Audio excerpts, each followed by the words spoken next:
All right, let's take one last look at your traffic and weather for your ride in on this Thursday morning. Couple accidents to report, one at Summit Parkway and Ridge Trail Drive, one at Taylor and Assembly Street, and that's it for right now, though it is starting to sprinkle a little bit, so be careful out there on the roadways. Today's high is 66 with rain and a breeze throughout the day. Tomorrow, some rain in the morning, high of 61, and sunny and 67 for Saturday. And Gamecock baseball versus Clemson over at Segra Park. There's your traffic and weather here on the game.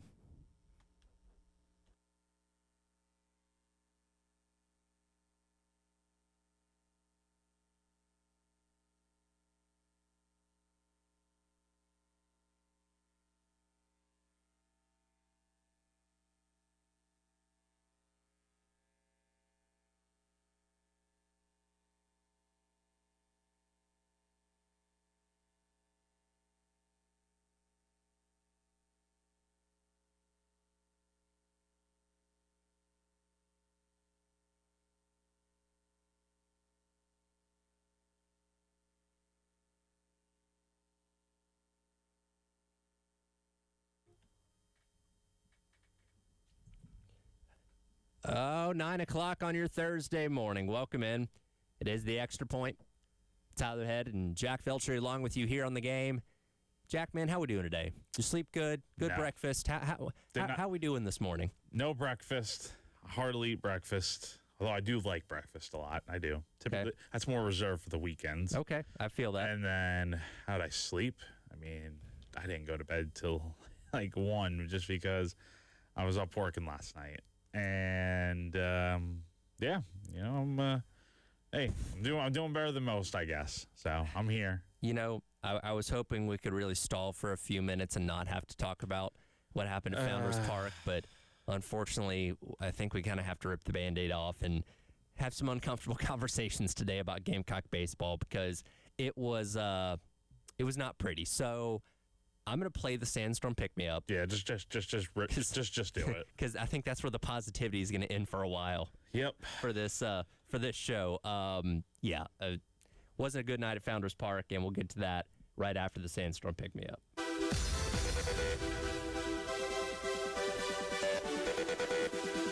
Time to get hyped. Here's your 9 a.m. Sandstorm, sponsored by George Sink Injury Lawyers. Just call all nines.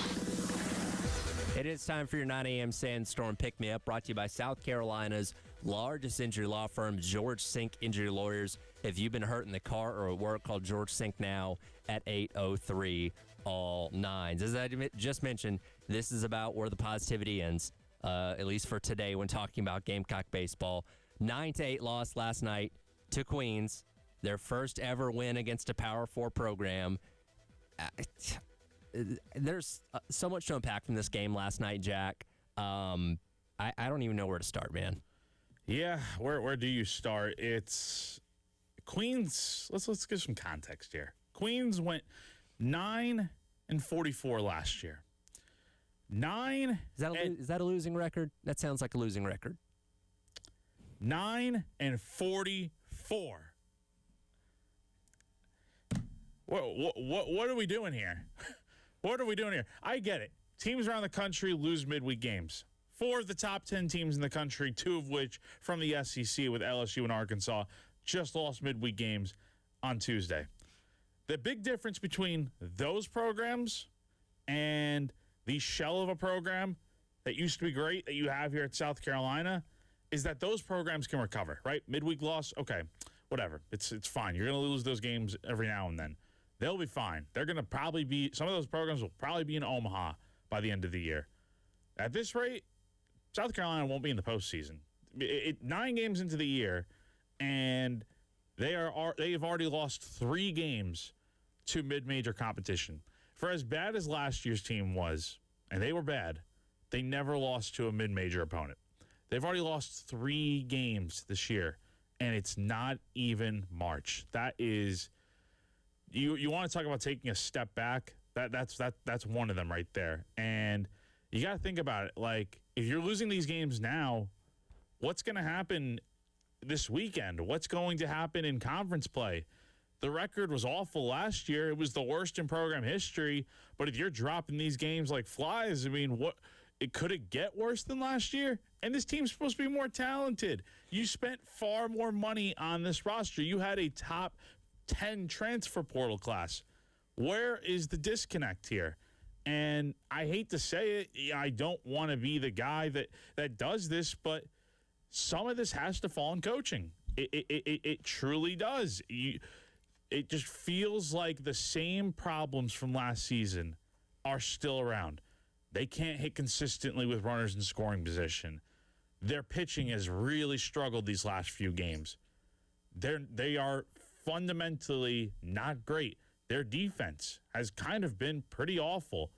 Is this all ringing a bell that it's 2025 reincarnated? I mean, it's rough, man, and we're only 9 games into the season, and I hope I'm wrong. There's 30 games left to go in SEC play. There's 47 left to go overall. A lot of time for things to change, but it's got to change in a hurry. Otherwise, I mean, you're staring at the barrel of another disastrous season coming up.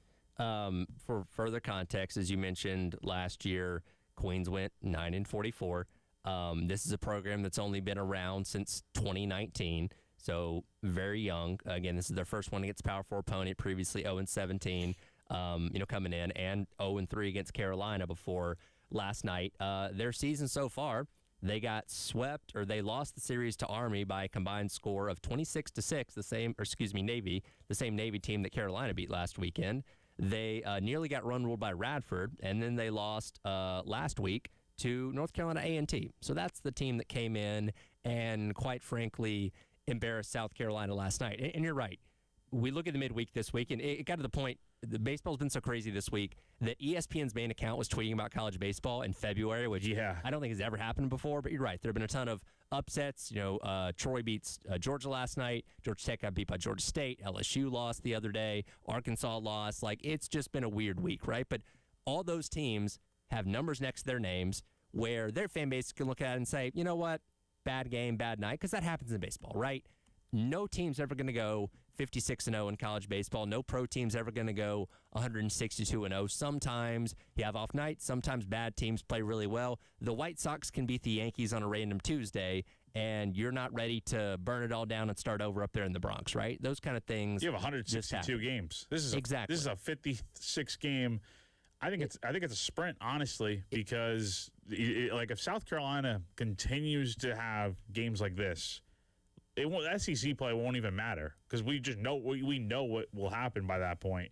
I mean, they've really got to figure out things in a hurry before conference play starts in mid-March. Well, and getting in specifically to last night's game, we'll look at the stats that matter and hear from Maneri and stuff coming up in a second. But I legitimately was at a point in the 4th inning of this game where Carolina's down 7-1, wondering if they were going to get run ruled, because that's how bad things were going. Connor Chacoli comes in, gets knocked around. Parker Marlett comes in, doesn't even last more than a third of an inning before they have to pull him. Dudley comes in and settled things down a little bit, but most of the damage was already done at that point in time. And again, you give credit to Queens because they went out there and played a really good game, but you have no business being in a 6-run hole to a team like that almost halfway through the game. No, there's zero excuse. And honestly, I thought even when they were down, I had in my game story written, I'm like, you know what, they're going to find a way to come back because it's Queens, number one, and they'll eventually get into this bullpen, and the deeper they get into that bullpen, the better odds they are of going to be able to find a way to win, right? It's just there's only so many good pitchers on a mid-major pitching staff, and give a lot of credit to their starter last night, Adrian Quezada. He went 6 innings, giving up 3 runs on 8 hits. This is a guy that came into the night with a 10.80 ERA. So he really did a nice job against this offensive lineup that's supposed to be marginally better in 2026, but really hasn't been. You get into the bullpen, you eventually make it a game, but yeah, this one just never felt particularly close. And the other thing, South Carolina made 3 errors last night. Mm-hmm. I just don't understand what the deal is here. Like, they supposedly got so much better in the offseason. why is it this? Why is it that we're talking about the same issues really plaguing this team? I can't really wrap my head around it. They certainly don't look better. Yeah, and you're right. At least the selling point of last year's team was, well, you beat all the teams you're supposed to beat in the mid majors.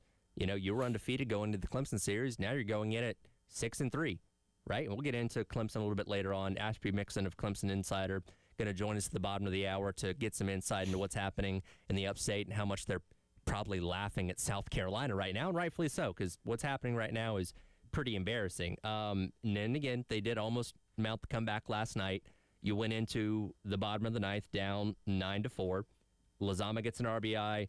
Hollins hits a sac fly. Bach hits a 2-run homer to make it a 1-run game. And, the hero of the past week, Will Craddock, comes up to the plate with the opportunity to tie it with a home run or put himself on base and allow the winning run to come to the plate, and he ends up striking out. But even if South Carolina found a way to complete the comeback in this game, they win at 10-9 on because let's see here, Evans comes up after him, hits a 2-run homer, and makes it a 10-9 win.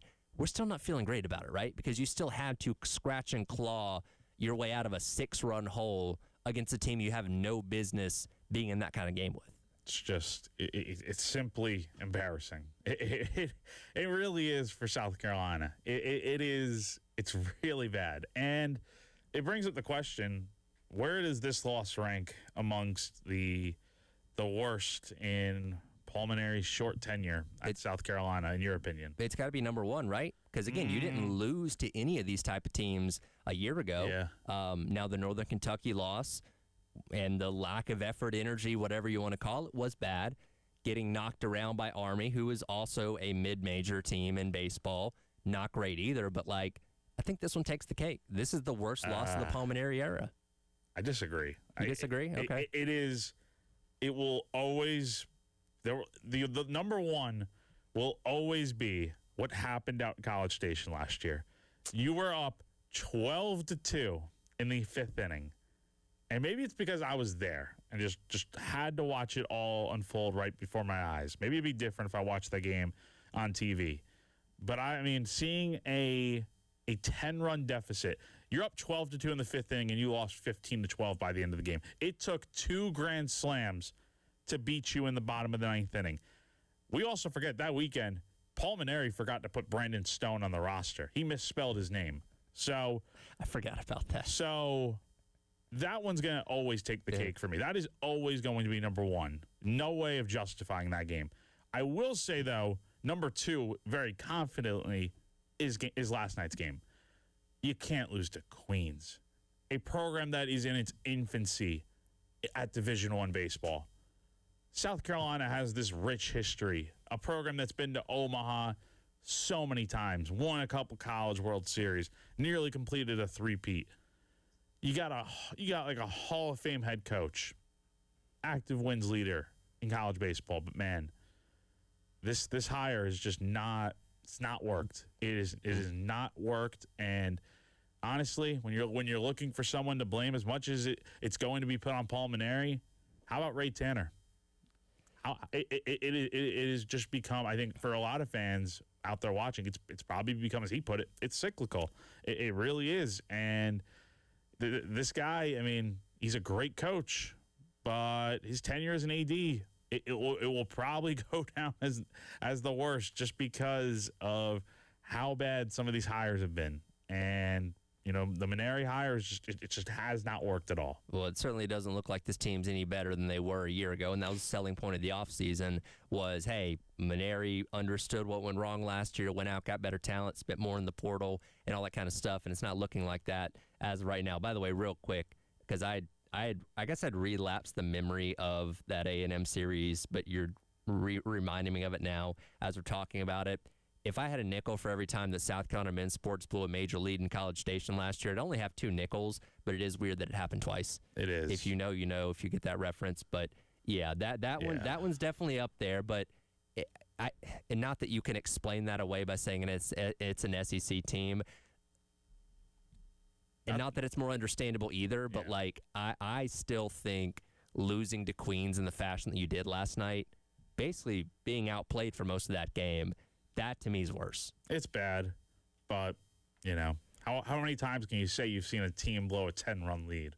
Not very often. No. And And it's not like it was to a good SEC team. Granted, yes, preseason number 1, but Texas A&M was not good last year. So that's, oh boy, there's a lot of bad losses to pick from. So we'll get into the stats that matter, as well as what Maneri had to say in a very depressing presser after the game, coming up next. It is the Extra Point. Tyler Head and Jack Feltry with you on your Thursday here in the game.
Welcome back in. Extra Point, Tyler Head and Jack Veltri with you here on your Thursday on the game, unwrapping or re-examining what happened last night with South Carolina losing to Queens by a score of 9-8 to drop to 6-3 on the season heading into the Clemson series. Again, Ashby Mixon of Clemson Insider going to be joining us at 9:30 to get insight into the Tigers, who they haven't lost any games so far this season, Jack. They are undefeated and probably feeling pretty good heading into this weekend, unlike what's happening here. Taking care of mid-major opponents. Something that South Carolina just can't do this year. So I thought you asked a pretty interesting question to Coach Maneri last night, given that the Clemson series is coming up this weekend. Was there any look ahead? And here's what Maneri said. I certainly didn't. Now, I can't speak for all the players, but, I've been around long enough to know. All you had to do was look at the scores yesterday from the SEC. LSU lost to McNeese. Arkansas got hammered by Arkansas State. I think there were some others. So, as soon as you don't respect an opponent, they'll beat you in this game. But I'm not saying we didn't have respect for Queens. I certainly did. I knew how hard their coach works at it, and they beat Southern Illinois a couple of times this weekend, who's always been a traditionally good program. So I didn't take them lightly at all. But I can't, speak for the mental state of each player.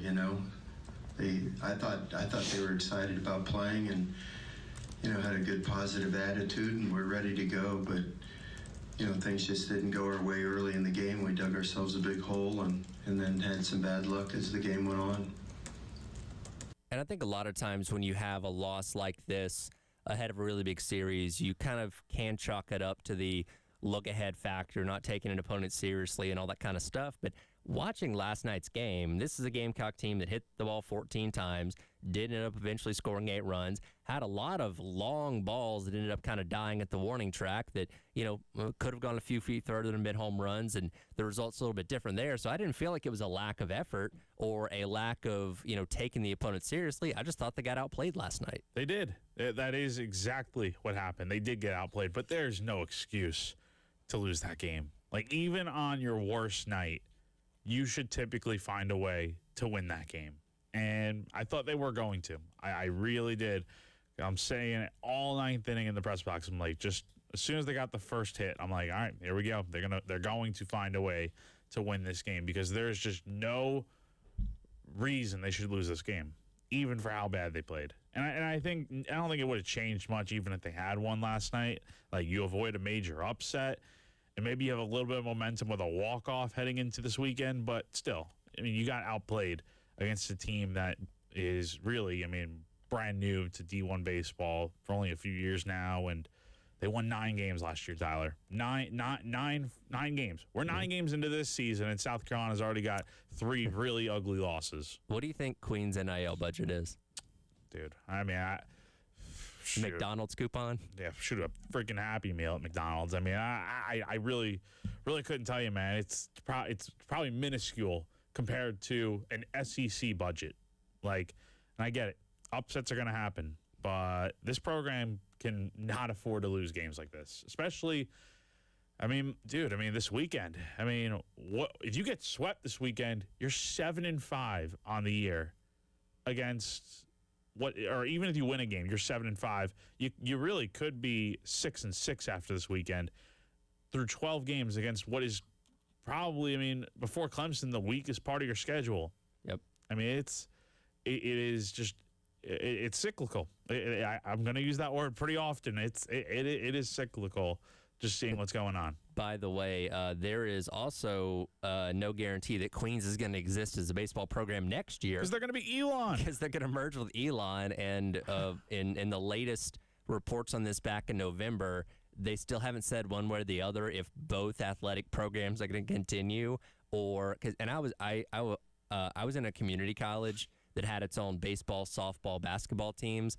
And they merged with Georgia State, and they wiped out all those teams. So a lot of times when you get absorbed by a bigger entity, your program goes away. Elon stays, and I'd figure that's probably what's going to happen here. So you may be the only Power 4 loss in the short-lived history, or Power 4 win in the short-lived history of Queens baseball. Yeah, this might This might end up going down as the worst. I'll say that in terms of losses. It may end up going down as the worst if I don't know, man. It's just I can't get that A&M game out of my head. But this is something else. This is definitely a new low for this program. As far as the stats that matter, again, we look at these after each and every game. Runners in scoring position, 5 of 17. You were 2 or 3 in the 9th inning, so you were 3 of 14 in the first 8 innings. Not great. 7 of 28 with runners on. Only 5 strikeouts. Not terrible. As far as pitching and defense, 9 strikeouts for the staff, but 8 free passes. So 7 walks and 1 hit batter. Only gave up 4 extra base hits, but another killer, 3 errors on the night last night. I don't know what it is with this defense. I don't know. They make silly mistakes in the field. That's probably been their biggest issue, I would say, aside from runners in scoring position. They've had a few decent games, but it feels like they're averaging at least an error per game. There's been multiple times this season so far where you've had a game with at least 2 errors. That's just not. That's not okay. It's really not. As a team that needed to be so much better at the little things, the fundamentals, making plays, and it just hasn't worked so far. And I honestly feel like there's a glaring hole right now at third base because Dawson Harmon hasn't done much offensively at the plate, and his defense has been a mixed bag so far. Yeah, this is going back to the weekend series. I believe it was in game number 3. He had the ball that went under his glove. Yep. And then he had a single get past him last night as well that was chalked up as an error. So those kind of things starting to add up a little bit. You need to be very careful. The hot corner has been an issue for the Gamecocks a few times the past couple of years. That's where Talmadge LeCroy took the blunt of criticism a few seasons ago by his issues at third base, and Dawson Harmon not getting off to the best start defensively there. No, I think you need to, especially with Will Craddock playing second last night and Bo Hollins playing first, and both those guys doing really well last night, and Harmon having another 0 for night. I would probably put Bo at first, Craddock at second, and then put Logan Sutter at third. I just think Harmon really isn't doing anything right now, and you need your best guys in that lineup. Sorry, I mean I know you hit 20 home runs at College of Central Florida last year, but this is not JUCO anymore. This is the SEC, and guys have to produce. It's as simple as that. I don't care that it's early in the year. You're getting paid a lot of money to be here, and you gotta be productive. That's the thing. Hey, at this point, nothing's off the table. I will take any kind of change or anything that you feel like can get things moving back in the right direction, because we are not off to a good start through 9 games. That's for sure. No, it's just been really tough to see, and I know if there were fans that are planning on checking out after this weekend, I'm sure they checked out after last night, because there's not much you can do to come back from that type of game last night. Well, up next is the indeed undefeated mighty Clemson Tigers. Friday night at Founders, Saturday at Segura, and then Sunday up at Doug Kingsmore. We'll get some insight into what's going on with them early on in the season with Ashby Mixon of Clemson Insider. Coming up next, it is The Extra Point. Tyler Head and Jack Veltri with you on your Thursday here on The Game.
Welcome back in. Extra Point. Tyler Head and Jack Felcher along with you here on your Thursday on the Game.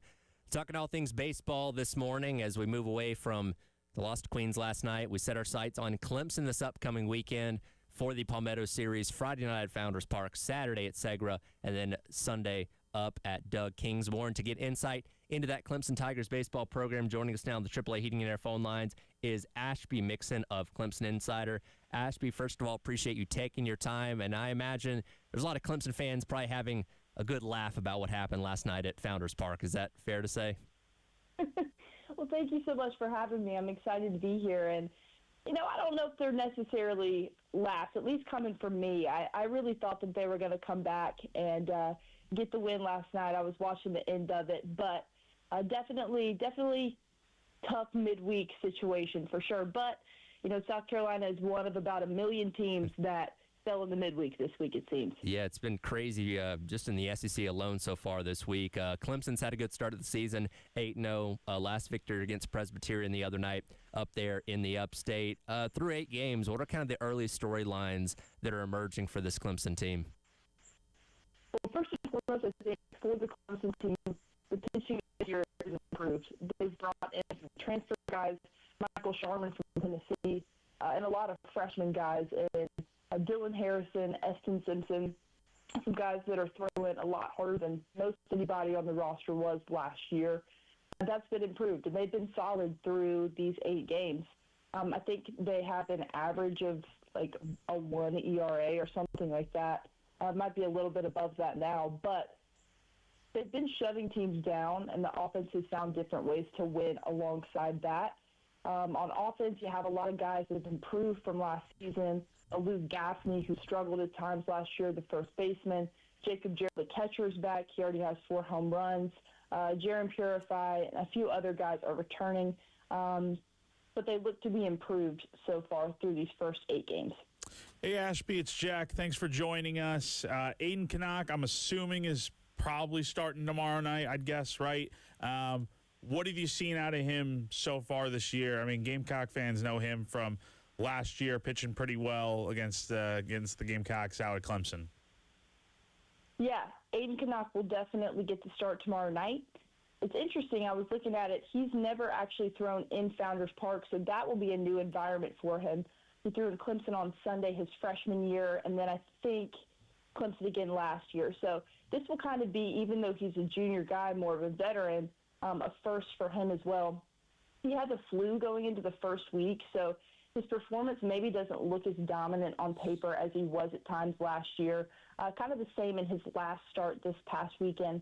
But I think Clemson fans don't have a lot of fear about him getting to his form and ending up how he has been these last 2 seasons as the Tigers' ace. But, yeah, I thought it was interesting that this will also be his first opportunity to pitch in Columbia. And I imagine they'll keep the same weekend rotation. You mentioned Sherman a moment ago for Saturday's game, and then Talon Bell starting on Sunday. Is that what we're probably going to be looking at this weekend? I think Michael Sharman has earned the right to be Clemson Saturday starter for now. When you look at Sunday, Talon Bell has not been as dominant as you would like him to be so far. He is a redshirt freshman guy, came back from surgery last year and kind of worked his way up. But Drew Titsworth was not able to pitch the first week. Coach Backer said he had a minor injury he was dealing with. You saw him in relief last weekend, and I think it's going to be a matter of time until they decide if Drew Titsworth is going to be the Sunday starter, Talon Bell, or if they move somebody else in. I don't know that it's necessarily set in stone, and with Bell having never pitched in that big of an environment, that big of stakes, I'm interested to see if they use Drew Titsworth or Talon Bell. So if they were to go with Titsworth, are we talking about like Clemson bullpen game on Sunday then? I think it very well could be, yes. I don't think he'd throw for more than 2 or 3 innings, to be honest with you. I think you'd probably see Talon Bell and then a combination of some of these bullpen guys and some freshmen, which is what they've done at times on these Sunday games so far. Again, Ashby Mixon of Clemson Insider joining us here on the AAA, hitting in our phone lines. Again, no blemishes on the resume so far for Clemson. They've won most of these games pretty handily. Can you identify any true weaknesses that Carolina will be looking to exploit this weekend? You know what?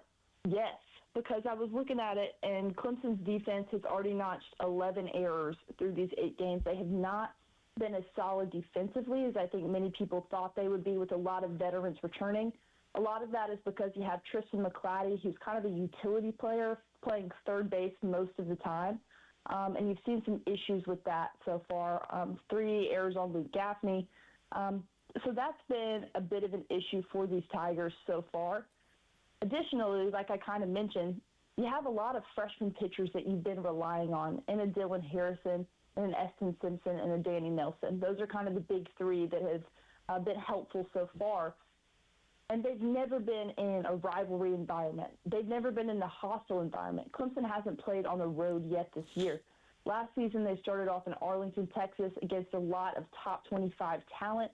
This season, those freshmen have not gotten the opportunity to face that. So it's kind of going to be an experiment in learning how they react to tough competition in a hostile environment. So those are the 2 things, the defense and the freshmen in these big moments, that I think could give Clemson fits at times. What have you liked so far about Nate Savoy? He's been a nice transfer portal pickup coming in from Loyola Marymount, where he hit 20 homers last year. He's leading the team in batting average, hitting pretty much in general. I mean, what have you liked so far about his addition to the lineup? He has been very, very solid and very clutch so far. I think he was a really, really solid pickup for Clemson. He's already got 14 hits on the season. He's got 3 home runs. He's a guy that adds a lot of power to Clemson's lineup that wasn't there necessarily last year. And I think that was a big point of emphasis for Bakich in the transfer portal. 2 years ago, Clemson hit 104 home runs. Last year, it was down to 73. And so bringing in a Nate Savoy and a Ty Daly, who's played right field a lot, he's the active leader in home runs in the country. I think that was the goal of bringing them in. But Savoy specifically has 2 doubles. He has a bunch of singles. He's kind of just been the guy to make the hit when it's needed, right? Whatever that needs to be so far. And so he's been pretty clutch in that regard. I'm excited to see how he also faces really heated competition for the first time, because there's nothing like the Palmetto rivalry where he was at Loyola Marymount. So definitely going to be interested to see if that carries over for sure. Couple more minutes here with Ashby Mixon of Clemson Insider. Looking big picture now, you're number 4, Eric Bakich. A lot of winning done in those first 3 years, gotten the chance to host all 3 seasons, made it to a Super 2 years ago. Is this an Omaha bust or Omaha or bust season for him as far as expectations go? You know, it's really interesting. These past couple of years, in all the preseason talks he's done with the media, all their social media, the branding has very much been, we're all about Omaha. That's all we're thinking about. And then this season he comes out and says, we're not even going to talk about it. Don't ask me about it. We're not saying the word Omaha. We're not saying any of it. And, you know, to a degree that's coach speak, because everybody knows that is the end goal, right? And that's the thought process after falling short these past 3 years.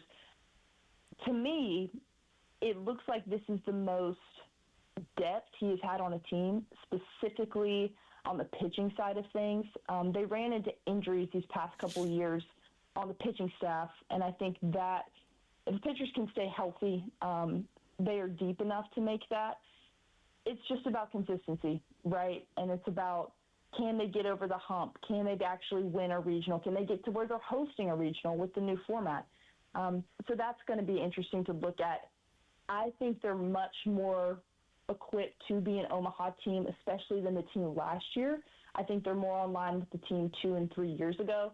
But tough schedule. The ACC is loaded this season. I think Clemson's ranked 4th in the ACC right now. And it's going to be interesting to see. It's going to be tough getting there. But I think there's a possibility for sure. Got about another minute or 2 left. I will ask, though, with the whole Omaha thing, are they still wearing the little tiger paw with the Omaha script on the back of the hat? They still are, because I looked at the same thing. I was like, are you guys still wearing the hat? Oh, yes, man. They're still wearing the hat, so clearly it is still the priority every time they go out on the field. All right. And last one for you here. I mean, what's your prediction for the weekend? I think South Carolina takes the first game, and I think Clemson takes the next 2. Okay. That's my take. I think South Carolina is a great environment. I think the fans are going to be into it, and I think they really are going to be wanting that win to open the season for sure. I'm interested to see who they start alongside Aiden Knott. Well, it's going to be a fun environment no matter what this weekend. Looking forward to it, Ashby. We appreciate you taking your time for us this morning. Absolutely. Thank you so much, guys, and have a great rest of your day and weekend. You too. Ashby Mixon. You can read her stuff on ClemsonInsider.com. We'll come back. We'll wrap up the hour. We'll get to some of your frustrations about Gamecock baseball, and let's also talk about how weird last night's game was over at Founders Park, because a few odd things happened. That's coming up next. It is The Extra Point. Tyler Head and Jack Beltry with you here on The Game.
All right, welcome back in.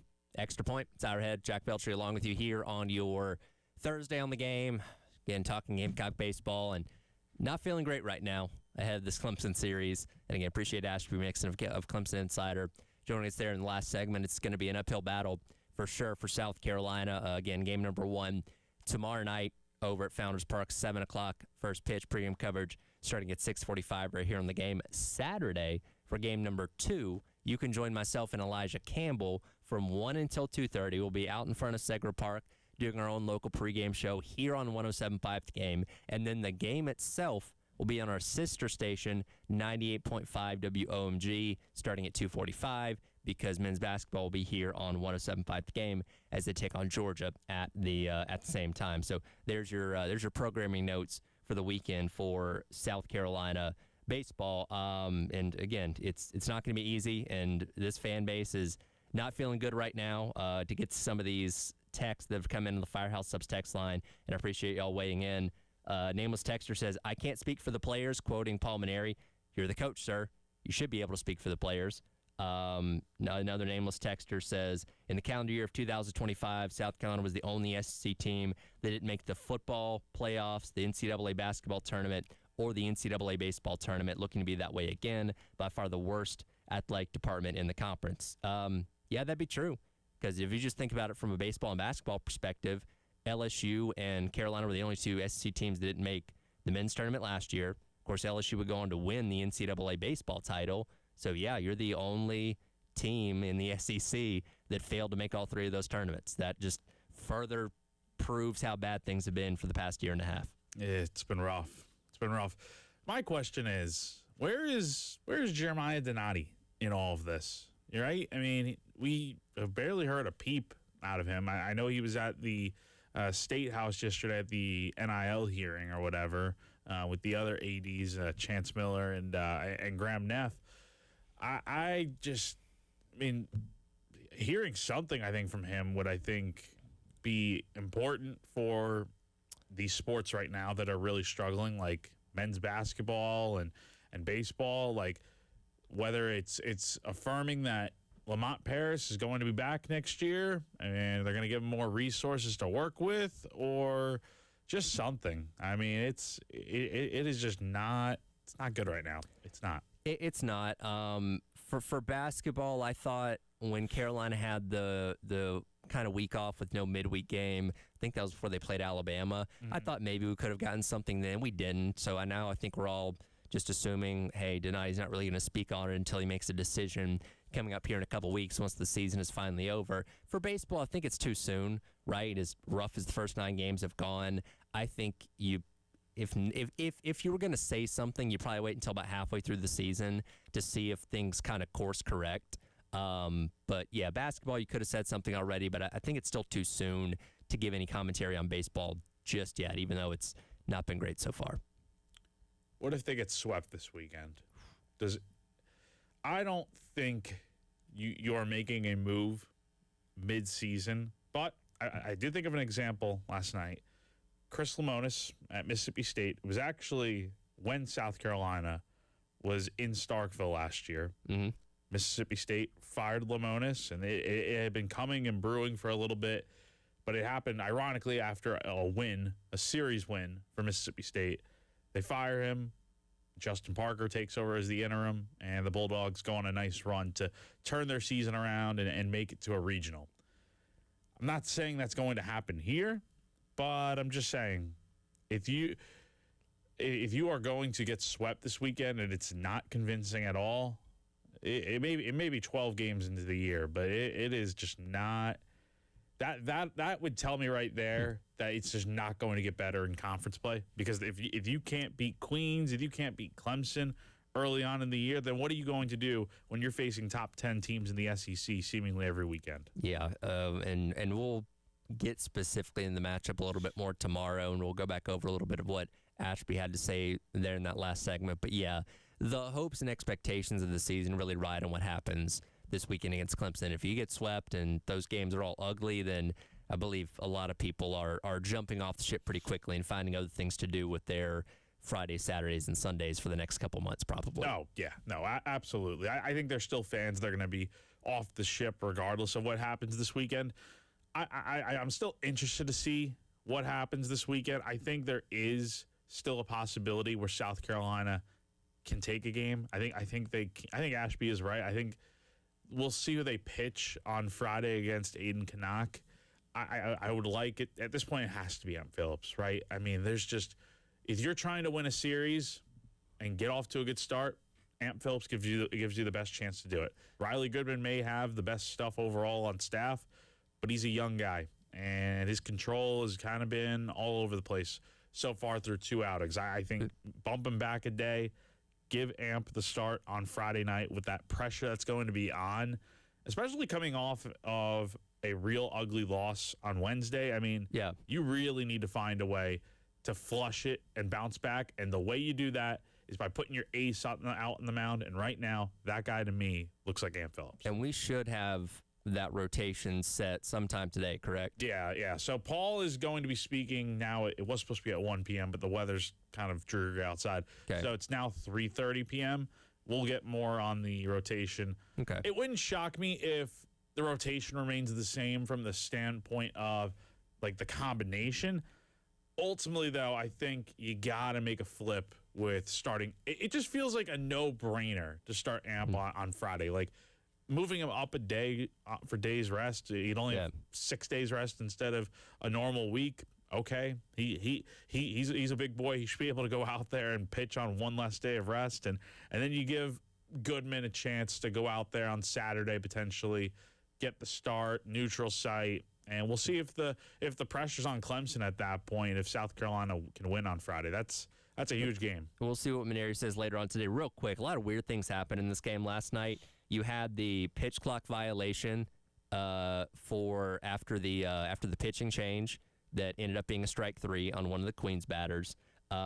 Queens had the challenge where they were challenging where Lizama had interfered on the double play attempt, but then it got overturned and they called him safe at second. I didn't the guy didn't touch the bag. That was weird. That was weird. LeCroy had a 15 pitch at bat at one point. 16 pitch at bat. He also had the 2-foot hit in the 9th inning for the ball that just dropped basically right in front of the plate because I guess the catcher lost it in the lights and the third baseman didn't run up or somebody called it off, right? It and was then the ball just died right in front of the plate. Yeah, I thought that ball was going to drop foul. I mean, it was a funky game last night. It's not like Queens definitely outplayed South Carolina, but I think a lot of that was just because they got ahead so quickly, so early in that game that it was really up to South Carolina the rest of the way to do something about it. And for the most part, until the end of the game, they really couldn't. Yeah, it was a bizarre night nonetheless at Founders Park. And again, we'll really dive more into this Clemson matchup coming up tomorrow. Wes Mitchell going to jump in on the other side, and we'll get into the Garnet Trust Hour presented by Krantz Cooling, Heating, and Plumbing. Let's hear what the transfer football players had to say yesterday here in the game.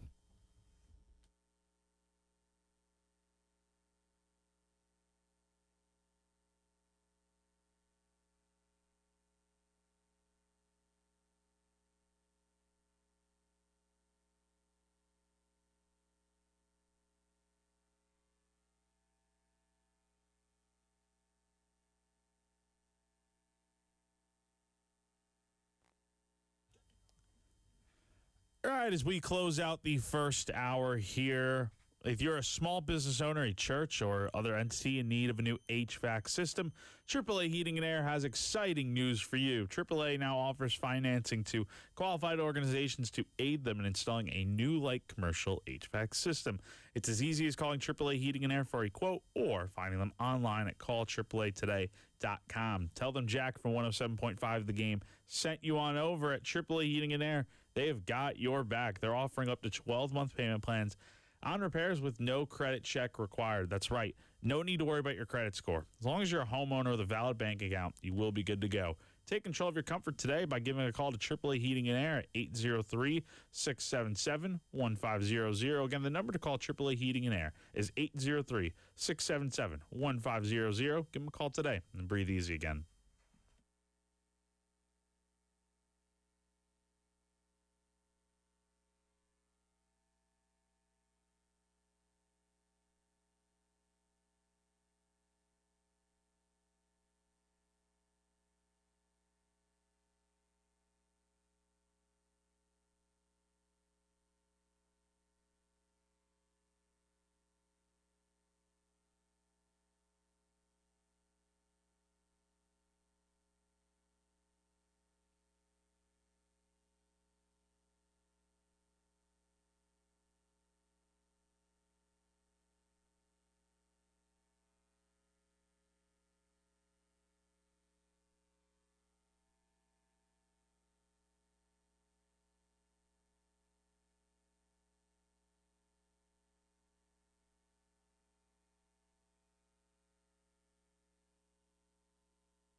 All right, welcome back in.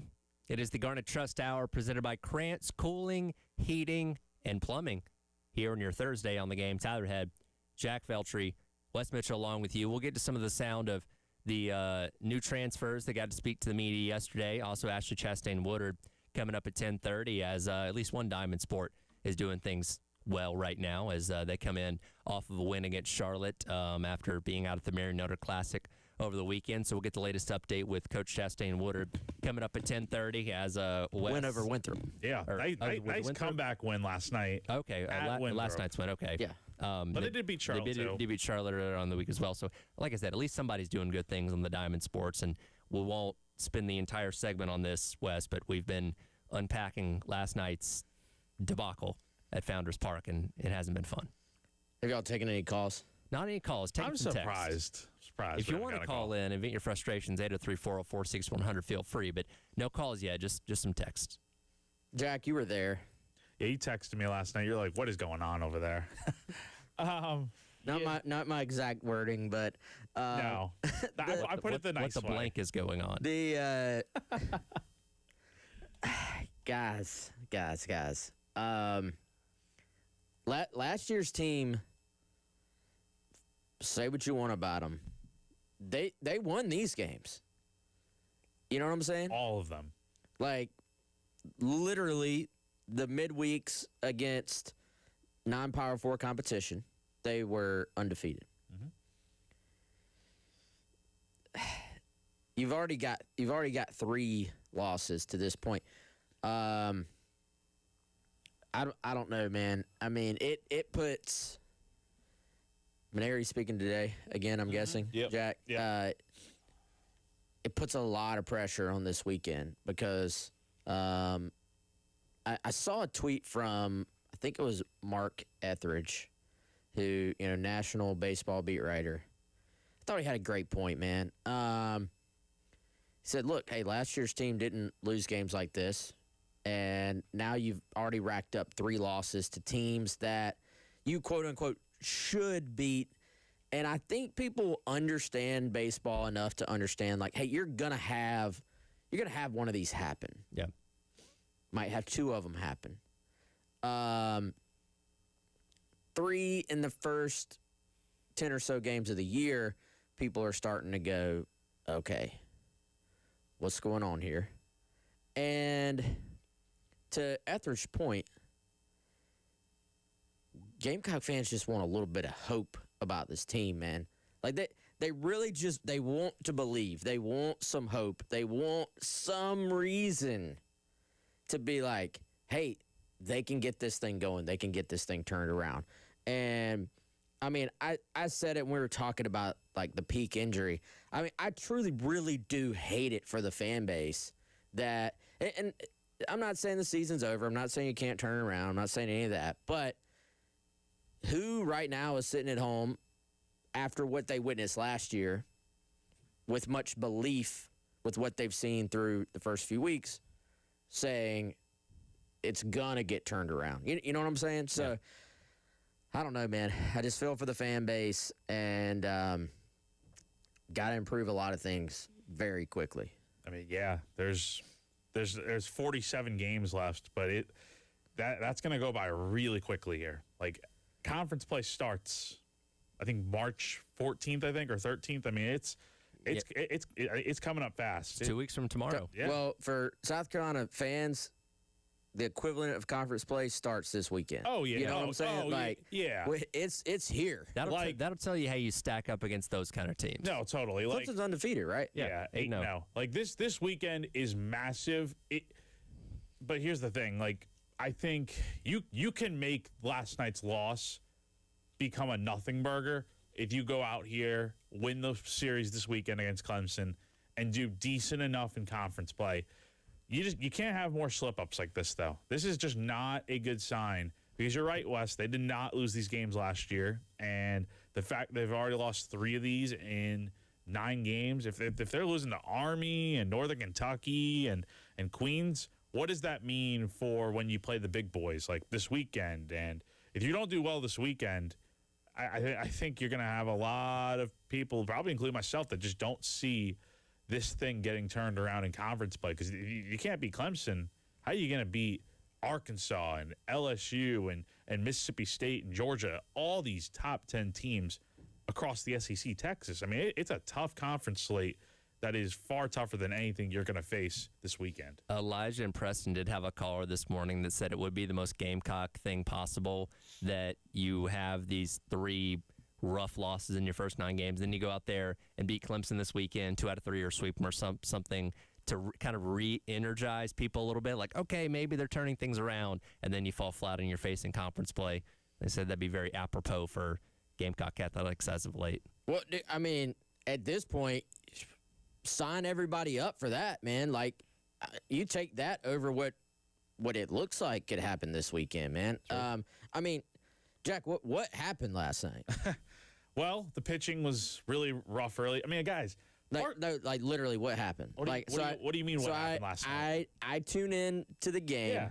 I'm sitting there. It's, to me, midweek baseball, unless you're the most hardcore fan, I'm not having to cover the games like Jack. I tune in on a casual basis. Sitting there, getting some dinner ready. Oh, I missed the start of the game. Let me throw the game on the stream. Throw it on, and it's 6-1, 7-1. 6-1. When I tune in, they fell behind so fast, and it's because the pitching struggled last night. I mean, Connor Ciccoli, who pitched really well last week, was getting ahead in counts 0-2, and then he just was not throwing good pitches later in the at-bats. And maybe a lot of that goes on Talmadge Lecroy, who's now calling pitches for South Carolina. But the pitching staff struggled early. I mean, guys, Parker Marlott was South Carolina's top relief pitcher last year. The guy is like a 23 ERA through 3 outings. That's just not – it's not good. And it wasn't encouraging at all to hear – I mean, let's call it for what it is. Maneri essentially threw him under the bus last night, just saying his stuff's not great. So that's really reassuring, I guess. But, yeah, the pitching struggled last night. They made 3 errors in the field, Wes, and it was too little too late when they started to finally hit the ball. So that was – And I thought really, truly, as the game played out, I was like, okay, this is going to be one of those ugly games.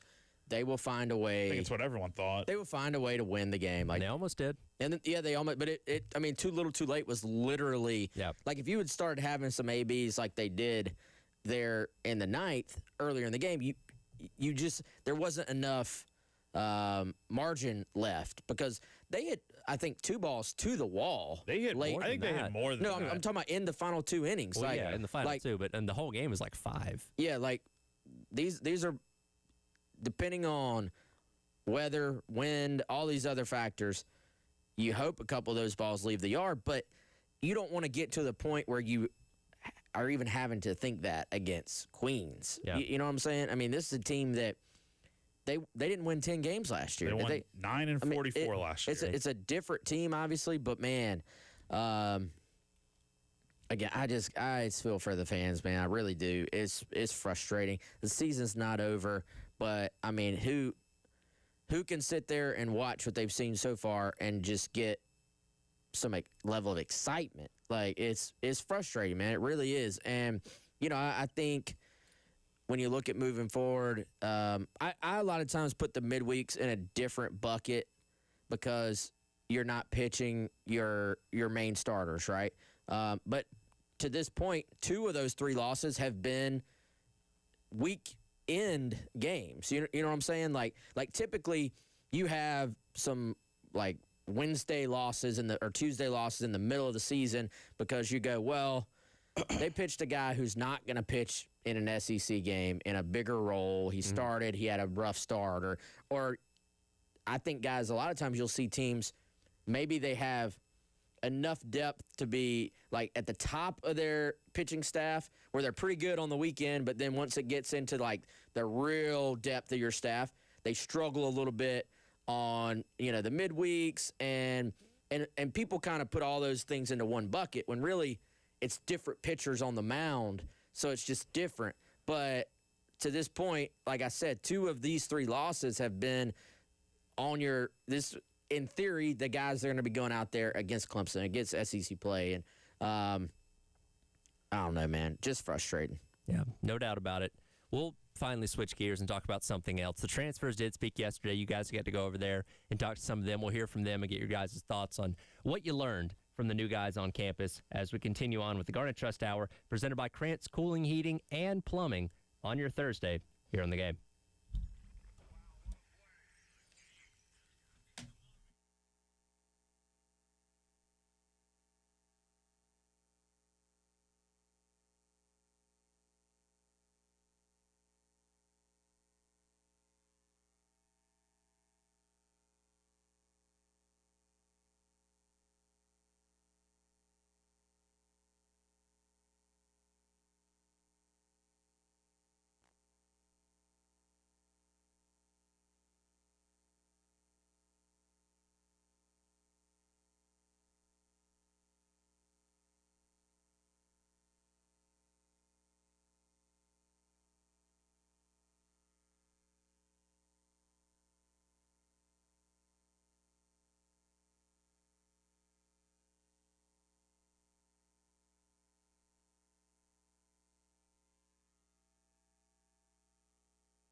Welcome back in. Garnet Trust Hour presented by Krantz Cooling, Heating, and Plumbing here on your Thursday on the game.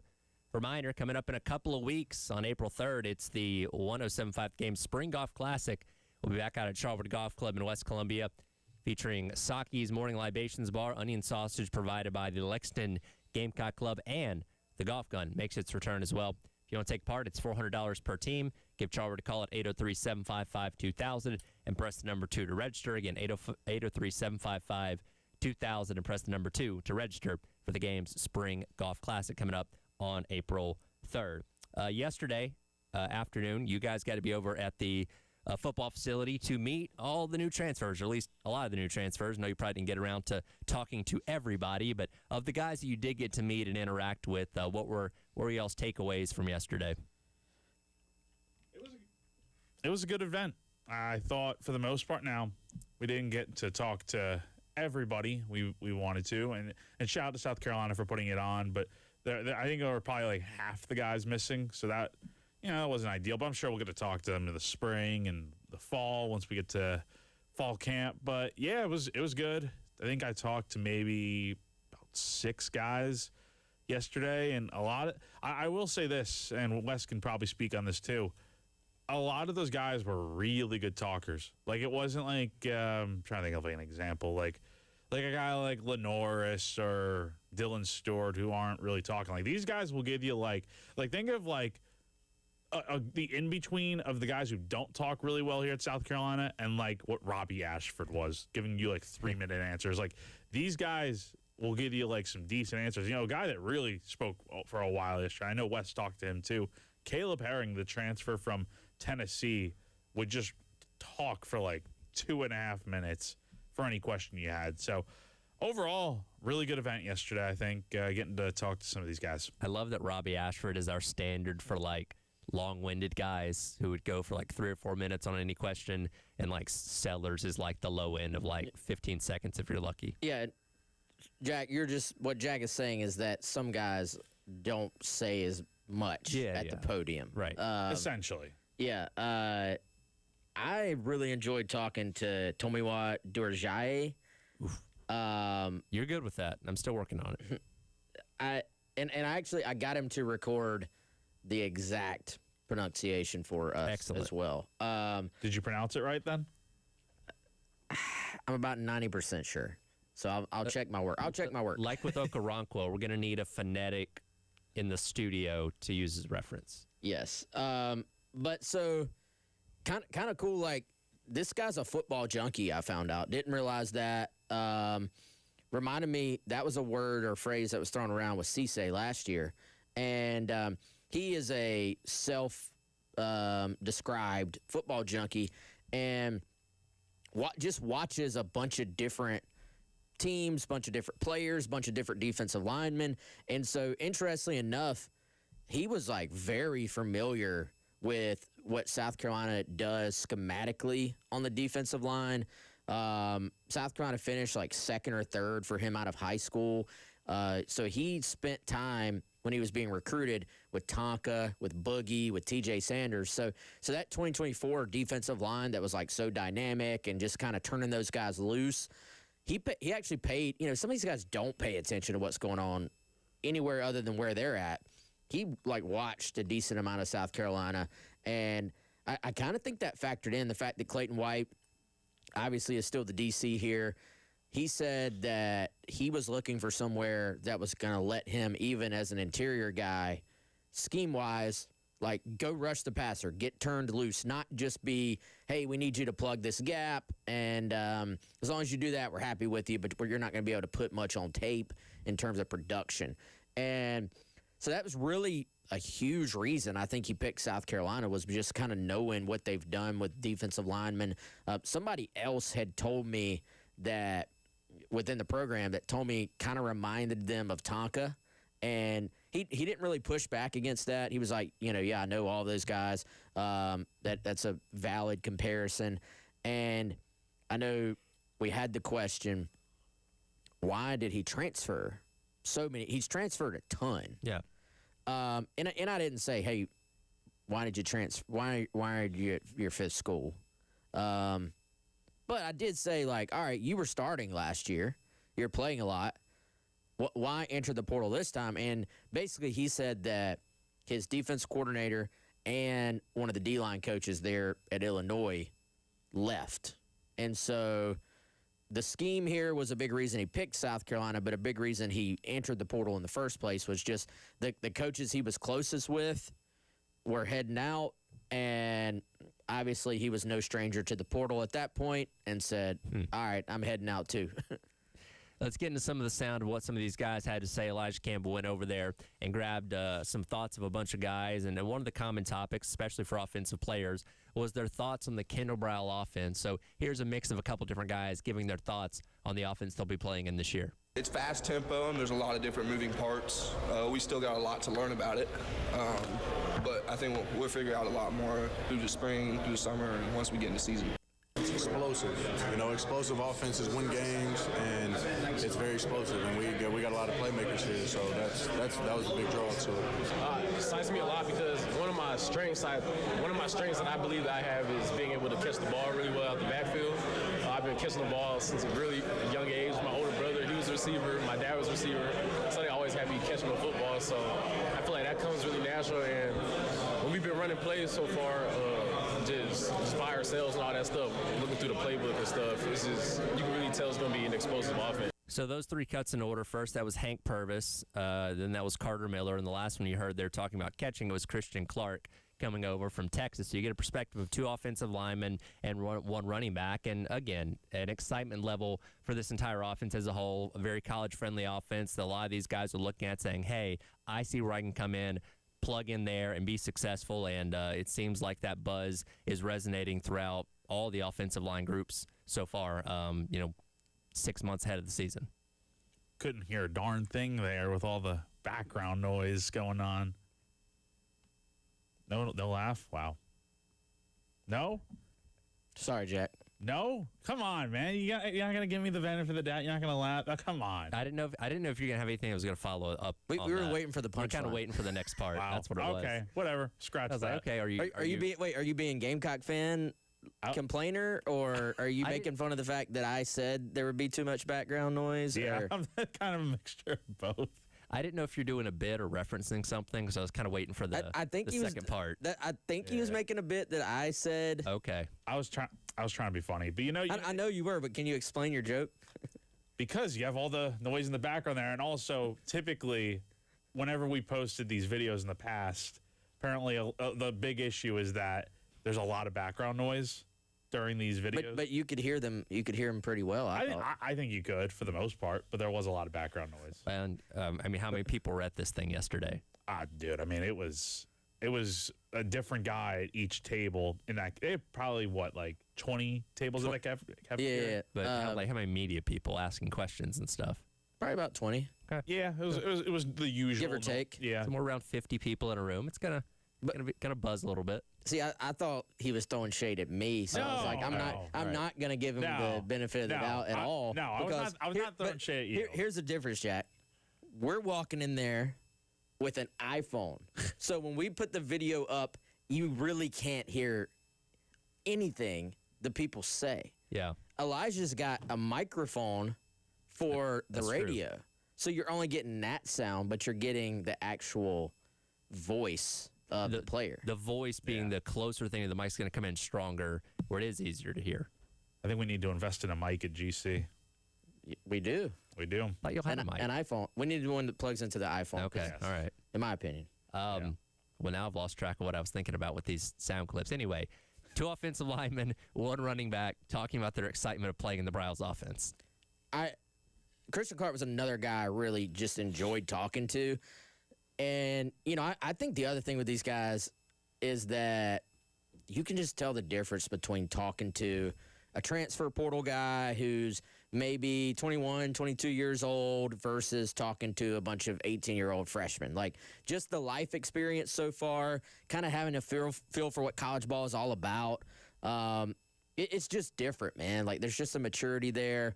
I think these guys kind of, they to me, I was trying to get a little more on the offense. I think they were even kind of coached up or had an understanding of what not to say. Like, I feel like I didn't really learn a thing about the offense, to be honest with you. Oh, it's going to be explosive. It's going to be fat. Okay. Every offense player is going to say that about their offense. Like the buzzwords. So, but always, we're going to spread it out. Tempo, explosive. Like, let me check them off on the bingo card that we got those buzzwords in. So, yeah, I mean, I don't know if we learned anything about the offense, but I was impressed just hearing the guys talk about it. Carter Miller, who spoke there, I thought it was interesting. He kind of just leaned into the fact that he's on his fourth school. Like, it wasn't like, that's something you don't talk about. He's like, I've been at 4 schools, so it kind of prepares me to be comfortable getting in with new guys, with new coaches, new scheme. Like, there is some validity to that, right? Like, he knows what it's like to step into a completely different locker room. They have a few guys like that have just been everywhere. Correct me if I'm wrong, Wes. Hasn't Tomiwa been at a few different schools? I'm thinking of somebody on the defensive line that's been at he's been at this is his 5th. Yeah, okay, that's what I was thinking. Like, there's a few guys that have been at like 4 schools in like 4 years, or in some cases. It's crazy. It's a different world we're living in. Well, it's funny because we look at somebody like Carter Miller and we're like, oh, you've only been to 4 schools? Okay. We make fun of TJ Finley because he went to like 7, right? Like, you have to get through the extreme numbers for people to really like make it a thing. 4 schools in 4 years, whatever. That's not that big of a deal. The graphic that comes out every year with TJ Finley's latest, the On3 graphic that has all the different places they've transferred from, probably my favorite part of the entire offseason. I hope he's a doctor at this point, at least. Did all those credits transfer? That's what I always wonder when people transfer. Did all those, do you have to like redo classes? Like, did your Spanish 1 at Georgia State count the same way as it did at Western Kentucky? Somebody interviewed him, I think, about all this, but I think there's a piece on The Athletic about it. Yeah. But anyways, that's the more extreme end when it comes to transfers. We'll get back into some of that sound coming up in the Gamecock Central Takeover Hour when Chris Clark jumps back in here with us. But coming up next, Ashley Chastain-Woodard, head coach of Gamecock Softball, going to join us to give another update on how her team is doing as the Garnet Trust Hour, presented by Krantz Cooling, Heating, and Plumbing, rolls along on your Thursday on the game.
Welcome back in.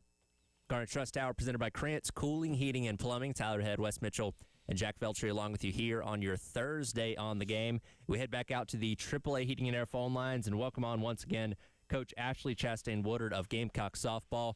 Coach, appreciate you joining us. Hopefully it wasn't too late of a night up there in Rock Hill getting the win over Winthrop. How are we doing today? Good morning. I'm doing good. It was a little bit of a late night for us, but there's away midweeks kind of get you. But yeah, I'm doing really well. Glad to be back on the East Coast for sure. I wanted to start off asking about that. The team this past weekend goes to the Mary Nutter out there in California, and the results didn't go exactly as you would hope for them. But how do you assess how your team handled the challenge of going to the West Coast, playing 5 games in roughly about 60 hours, and taking on a ton of ranked opponents in that process? Yeah, I thought it was a really great opportunity for us to get out there and play super regional World Series type of games. And, it was everything that we expected it to be. I thought we started the tournament really well against Washington and played really well, which ended up holistically being our best win of the weekend. And then with the Nebraska game, we just did not play well. We just got beat. And, kudos to Nebraska. They have a really good team this year. And, then you have Oregon and UCLA, and those are 2 games we lost by 1 run. They were very World Series-like. They had that feeling. They had the crowd. They had the intensity. And so with 1 or 2 things that went our way, we probably come out with one of those wins or both of those wins. And, we expect to win every game we play, so I think we were disappointed that we couldn't get the job done in either one of those matchups.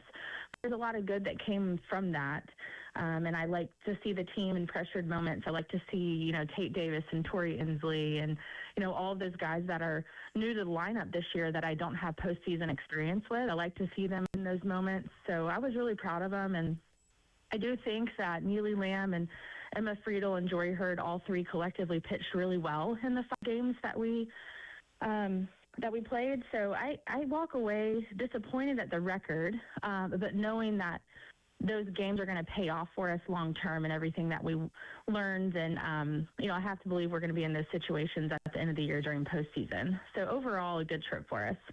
Coach, it's Wes. I appreciate you hopping on with us. The St. Mary's game, maybe if you're just sitting there looking at all the scores so far this year, might not catch your eye. But I thought just the coming off what happened against UCLA, you turn right back around and play that game, and then you're down 2-0.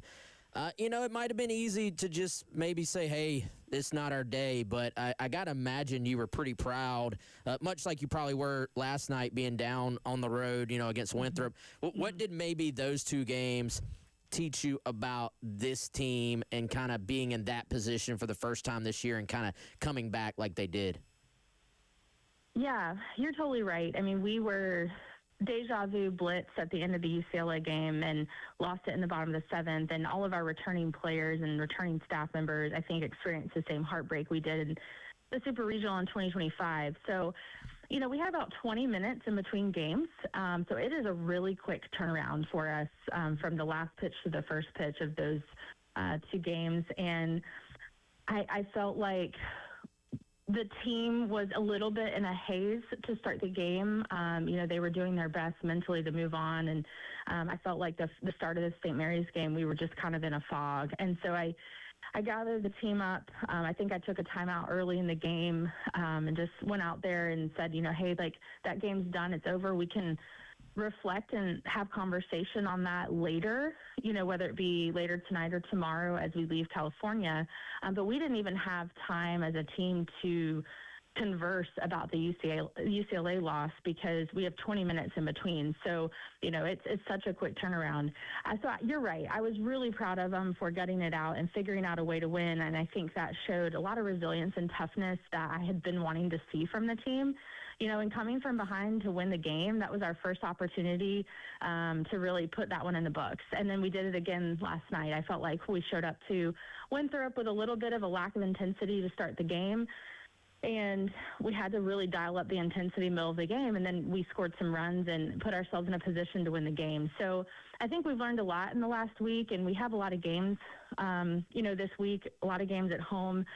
So I really think the team is learning how to win, what it looks like to win, what it feels like to win, no matter the situation, whether we have a slow start or we're coming from behind, to win the game late. I think that we're continuing to learn all of these things as we inch closer to conference play starting next week, which, is a good thing, that we're continuing, to learn all of these things before we start SEC play.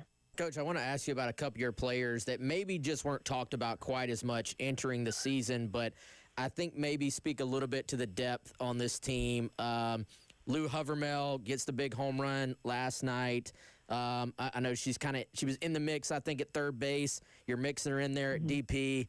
And then Nia McKnight, who I don't think was in the lineup in right field game one of the year, but just quickly has kind of entered in the mix. You've got almost like a platoon in right field. But what can you tell us about those two and kind of how the depth of this squad is kind of showing through with some of those performances they've had?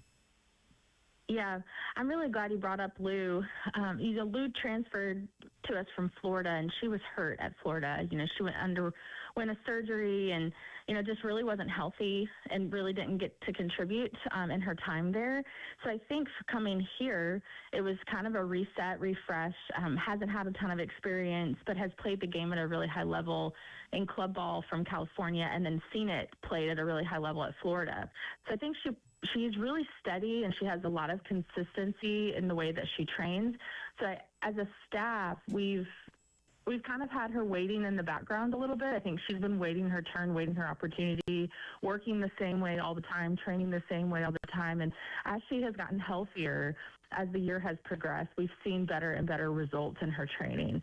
And so I think she's just arriving now to what we expected that she could do for us. And, she's only a sophomore. Like, she has a ton of experience still left in front of her, a ton of time in front of her. So I think we're just getting a glimpse of the talent that she could have for us. And yes, she was competing for the third base job, but she's such a good teammate. She's such a good person. When Tate Davis kind of ran away with that job at the start of the season, Lou's the type of player and teammate that's, okay, like, what can I do? What can I contribute? How can I help this team win? And so her mindset is just really mature and really consistent. And those are the kind of players that you want to put in the game. Those are the kind of players you want in the lineup. So I'm really proud of her, really happy for her that she's getting the nod as the DP, and obviously a big moment for her last night as her first home run. And to see her, in that moment and the team celebrate was special. And I think there's more of that in her that we're going to see throughout the rest of the season. And then you spoke of Nia McKnight. Nia McKnight is not a stranger to anybody that has followed us the last year and a half. And Nia has been really consistent and such a team player in everything that we've asked her to do. And she's played a different role for us as her time has progressed. So last year she was our main runner. She's the fastest person on our team and just got a lot better. And she saw an opportunity that's like, hey, the right field job is kind of open, and she just went to work and kind of waited in the background for her chance. And I really like how consistent and steady. I kind of always know what to expect with her. She's a tough out. She's got power. She's got speed. She's very dynamic in the order. And that mix of speed and power is the theme of our order, I think. So she fits in really, really well. And we were able to move her up in the lineup last night in the middle of the order, which was really good for us to see. So both of those guys kind of new on the scene as far as playing every day, but really proud of them, really excited for the future and what they bring to the table. Hey, Ashley, it's Jack. We got about another 90 seconds here before we got to hit a break. You mentioned it, SEC play starts next weekend. Overall, through these first few weeks, are you satisfied with where you guys need to be at before conference play gets going, or how do you feel so far? Yeah, I think I'm satisfied with where we want to be. Obviously, I would have liked to have won a few of the games, kind of signature wins against really good opponents. But you can't look always in the rearview mirror. Like, we've got to continue to look forward. And I think we're prepared for the competition, for the environment, for the type of pitching that we're going to face, especially with Texas. I mean, we have faced All-American arms, thus far, especially in Lindsey Grine and Taylor Tinsley at UCLA. So I think from a pitching standpoint, I should say from a hitting standpoint, we are ready to see really tough pitching, which is going to be rolling in here next weekend. So I like where we're at. It's a long journey, and I think we've learned a lot. And I think we'll be ready to start the conference next week. Coach, last about 30 seconds or so. Next up is the Garnet Black Invitational this weekend.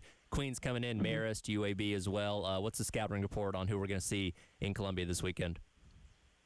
I think we're just really focused on playing the game the same way. We want to play the game, not the opponent in the other side of the dugout. So for us, it's not about who's over there, but just more about our process, our system, really nailing it down and perfecting it and fine-tuning it going into conference play. So, our expectation is to have a lot of wins this weekend, score a lot of runs, play really good defense, and, continue to get our arms out in the circle in different situations. Well, Coach, we appreciate it. Certainly fun watching you guys so far this year, and best of luck this weekend. Thank you guys so much. See you soon. Absolutely. Ashley Chastain-Woodard there joining us on the AAA Heating and Air phone lines. Again, Garnet Black Invitational gets rolling tomorrow afternoon at 3 o'clock, taking on Queens. Hopefully they can avenge the baseball team with that one, and then they'll follow that up right after that with a game against Marist tomorrow as well. So, good start to the season, and like you mentioned, Jack, conference play starting next weekend. Yeah, it's good to hear that she feels satisfied about where things are at. It's been a little bit tough so far, a little bit of ups and downs, but I think they're going to be better for having all these tough games right out of the gate, and can't win them all. So we'll see what happens when conference play gets going with Texas. Yeah, Texas it started off, just like it did last year. Taking on Oklahoma last year, Texas this time around. So we'll talk about that with her probably next week, previewing that series. We'll come back, we'll wrap up the hour. The spring game likely not going to happen, but there is going to be an event occurring on the day that it would have happened. We'll dive into that coming up next. It is the Garnet Trust Hour presented by Krantz Cooling, Heating, and Plumbing on your Thursday on the Game.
Welcome back in. It is the Garnet Trust Hour presented by Krantz Cooling, Heating, and Plumbing. It's our head Jack Veltri and Wes Mitchell wrapping up the hour here on your Thursday. Getting Gamecock baseball back in action tomorrow, taking on Clemson, which is your next opportunity to win the Crescent Construction Grand Slam contest. Gamecock hitter goes yard with the bases loaded. You can win all the cash in the pot, which goes up by $25 every game. It's sponsored by Crescent Construction. Go to 1075thegame.com and register if you're not already for the Crescent Construction Grand Slam contest. As we get set for spring practice starting next week, we've not gotten like an official no on the spring game.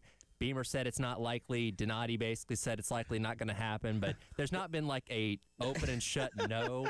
But yesterday, That's what we were talking about this. I was like, Jack, there's not a spring game, but has anyone said this in marker? It's not in writing. We don't have a clip the Donati quote Jack pointed out to me pretty much says, but it doesn't. But it left say a small window open of maybe type thing. Why don't they just say there's no spring game? We know there's not going to be a spring game, so why aren't they just?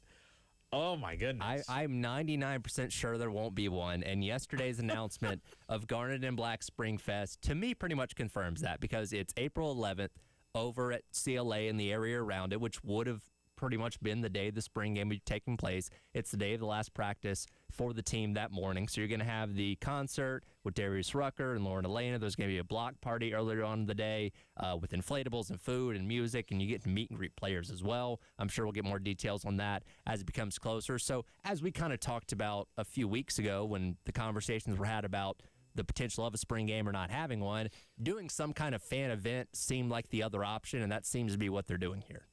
Yeah, the football head in me just kind of is just a little bit sad, you know. Sure.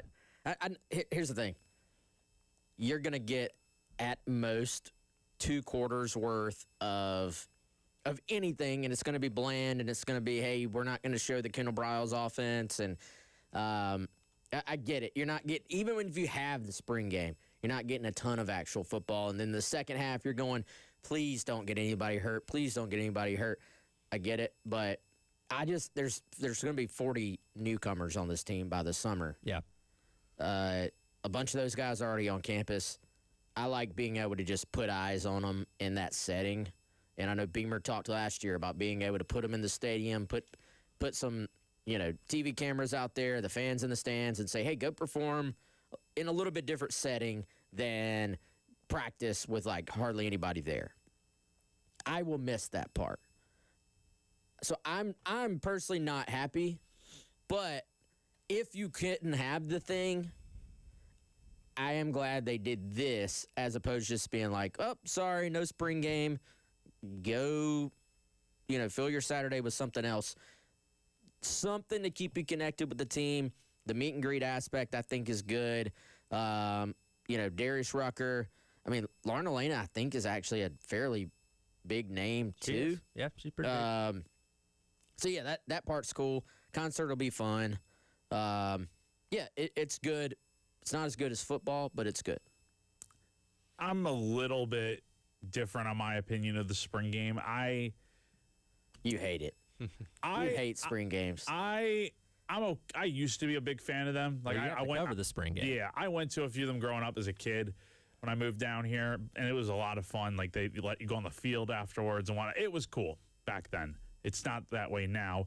It's different for me because I'm in the middle of covering baseball and basketball, and I mean, spring football for me in the spring is a little bit of it's not an afterthought. Like I'm still there, but it's not the same as like when fall camp rolls around.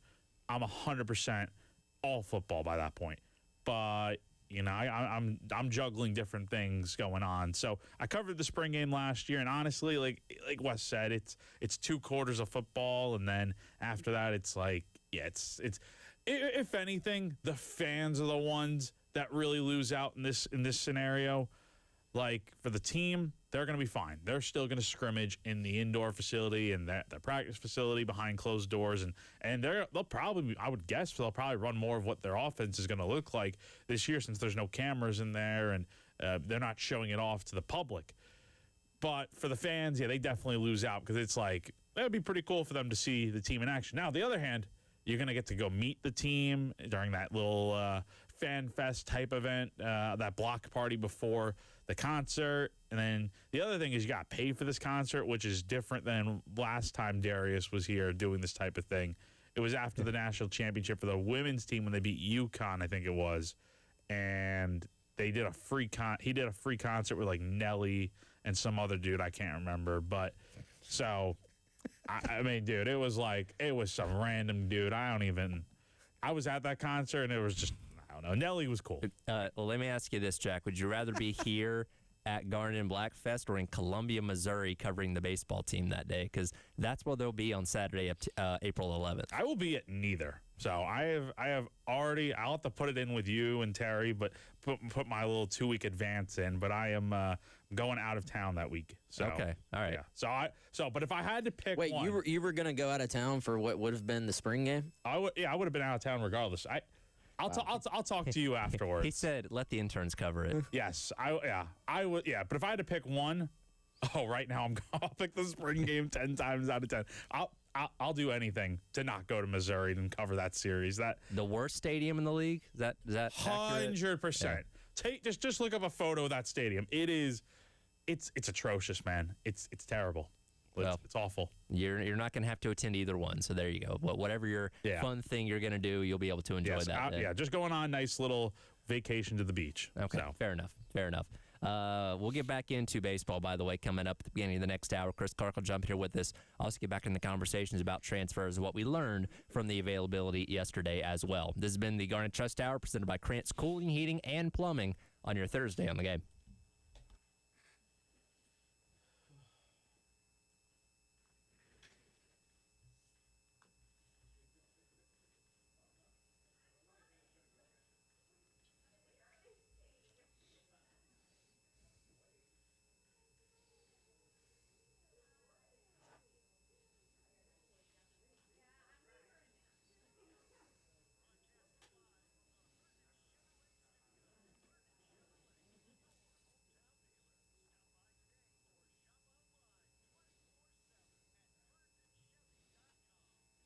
All right, guys, Garnet Trust Hour, as always, was brought to you by our friends at Krantz Cooling and Heating. And as Tyler said, now you can add and plumbing to that as well. So if you're having a problem with your cooling, your heating, or now your plumbing, hit up our friends at Krantz, 803-672-3224. If you need more information, head on over to krantzcooling.com for like I said, information, but also you can go in there and schedule your appointment directly on the website so you don't have to make the phone call and do all that stuff if you don't enjoy that part of it. You can pay your bill online. You can check out financing offers online.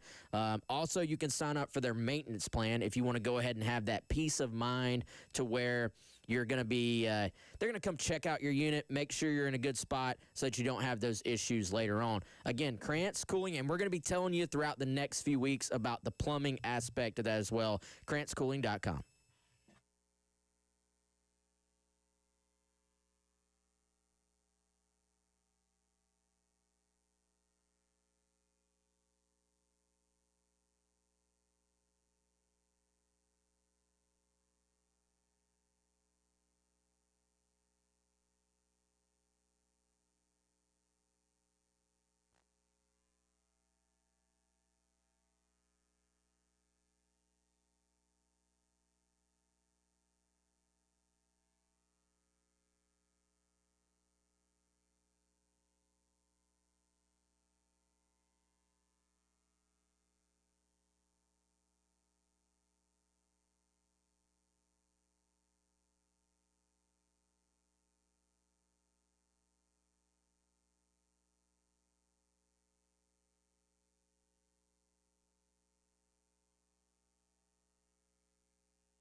11 o'clock Thursday morning. Welcome in. Gamecock Central Takeover Hour presented by Firehouse Subs.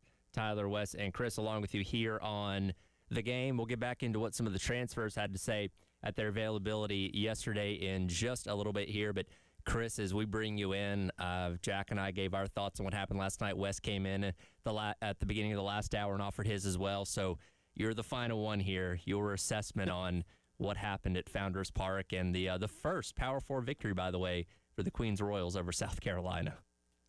Yeah, I mean, guys, you've been on the wrong end of that in terms of not the first victory, which this was a new one for Queens, who, by the way, is apparently merging with Elon. Yeah, there's still debate on if their baseball team's going to exist next year or not. So this could be their only Power 4 win when it's all said and done.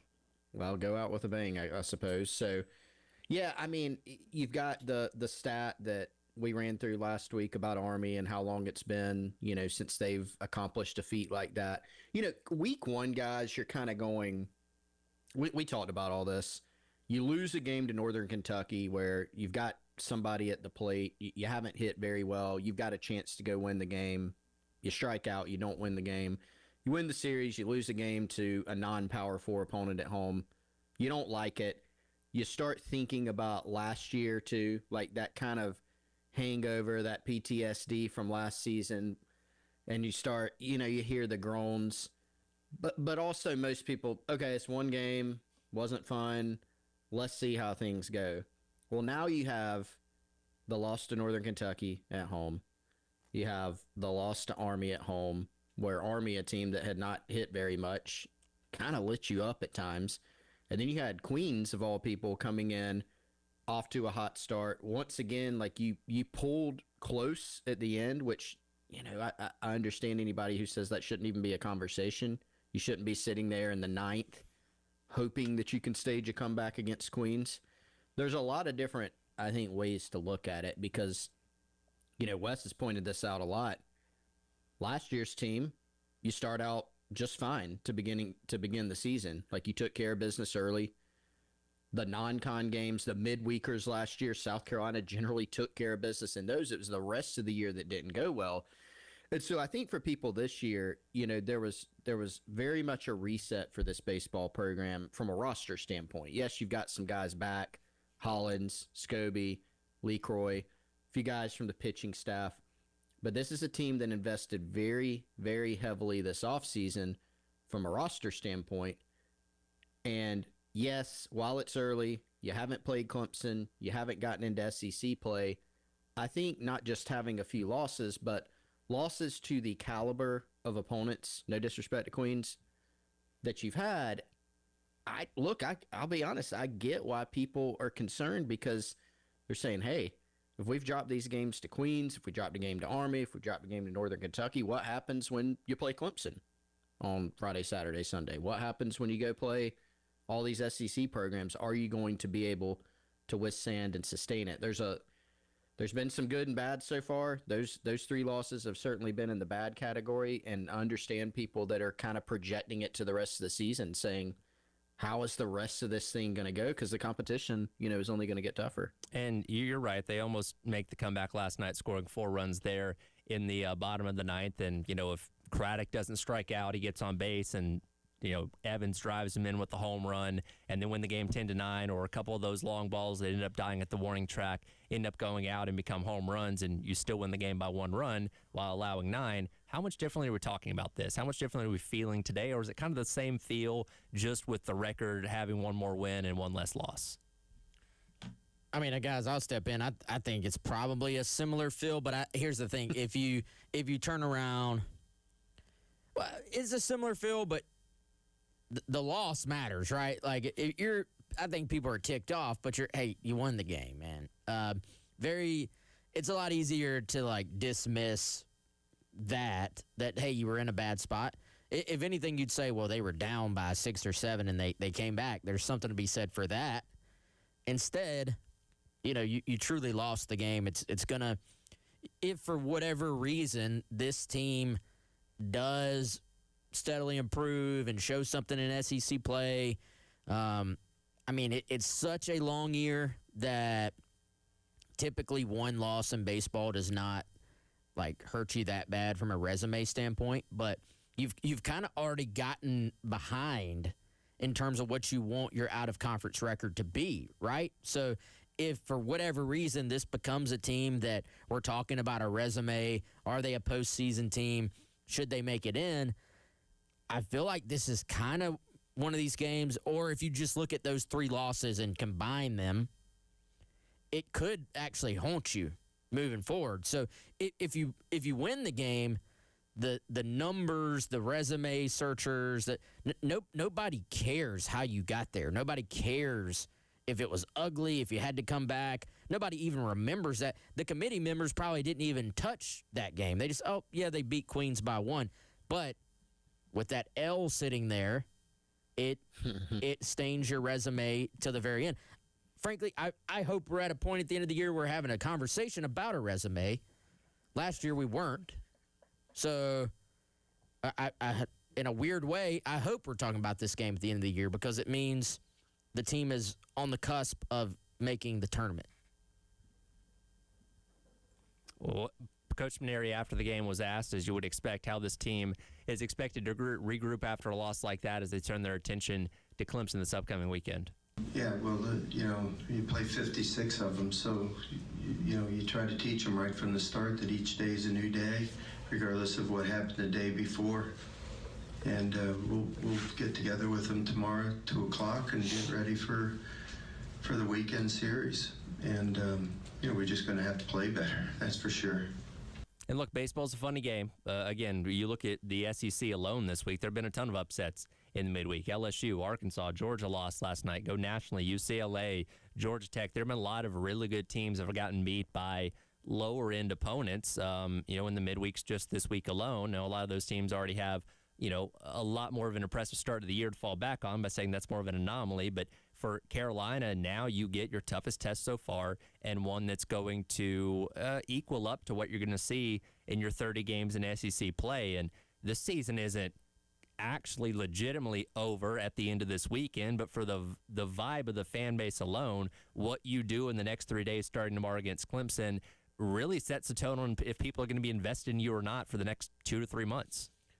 Yeah, and that's maybe not even fair, but it's reality because, in the grand scheme, if you have a really, really good baseball team and you have a team that's going to compete in the SEC, and like if we could see in the future, or if this was one of those, the stretch where South Carolina was just good every year, and you wondered how good will they be? Will they be Omaha good? Will they be 2 seed in the tournament good? Guys, the league has changed. The SEC is deeper, more talented, more investment than ever. I get it. But, for these fans, they're still looking at it from a lens of, I remember when I went into every year just wondering where Carolina would be in the tournament in terms of seeding as opposed to wondering if they would make the thing. And so that still, even though that was actually a long time ago now, that still is in a lot of people's minds. So if you went into this weekend, every year it would be hyped up. Every year it would be talked about as, it's one of the best rivalries in baseball. And every year, if you lost 2 out of 3 to Clemson, no matter how good that team is, people would be ticked off.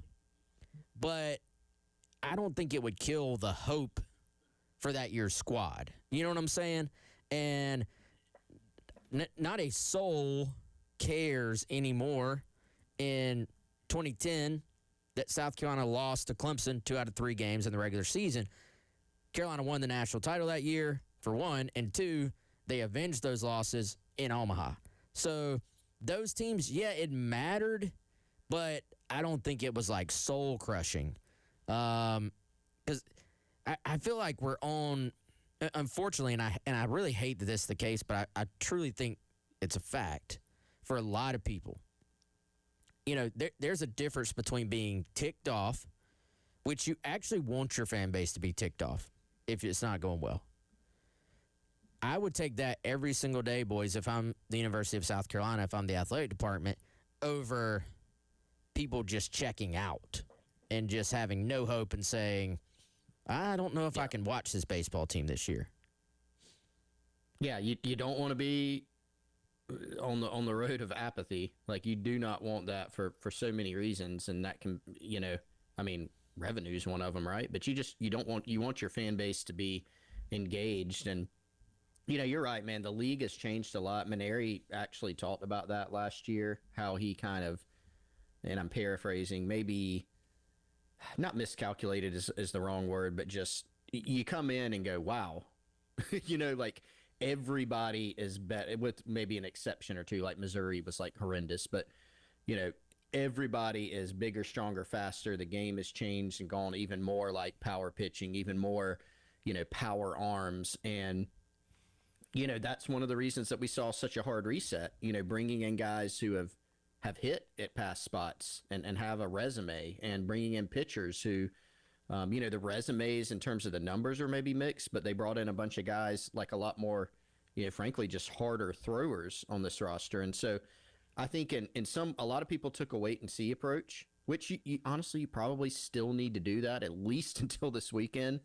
You're right, Wes. That's going to tell the story. Like, fair or not, people are going to judge this team even more so on the Clemson series because of how things went last year, because of how they've gone in the early part of this season. But I do think the roster reset at least gave some people, okay, if the problem was mainly the roster last year, this roster has a lot of new pieces and a lot of new parts to it.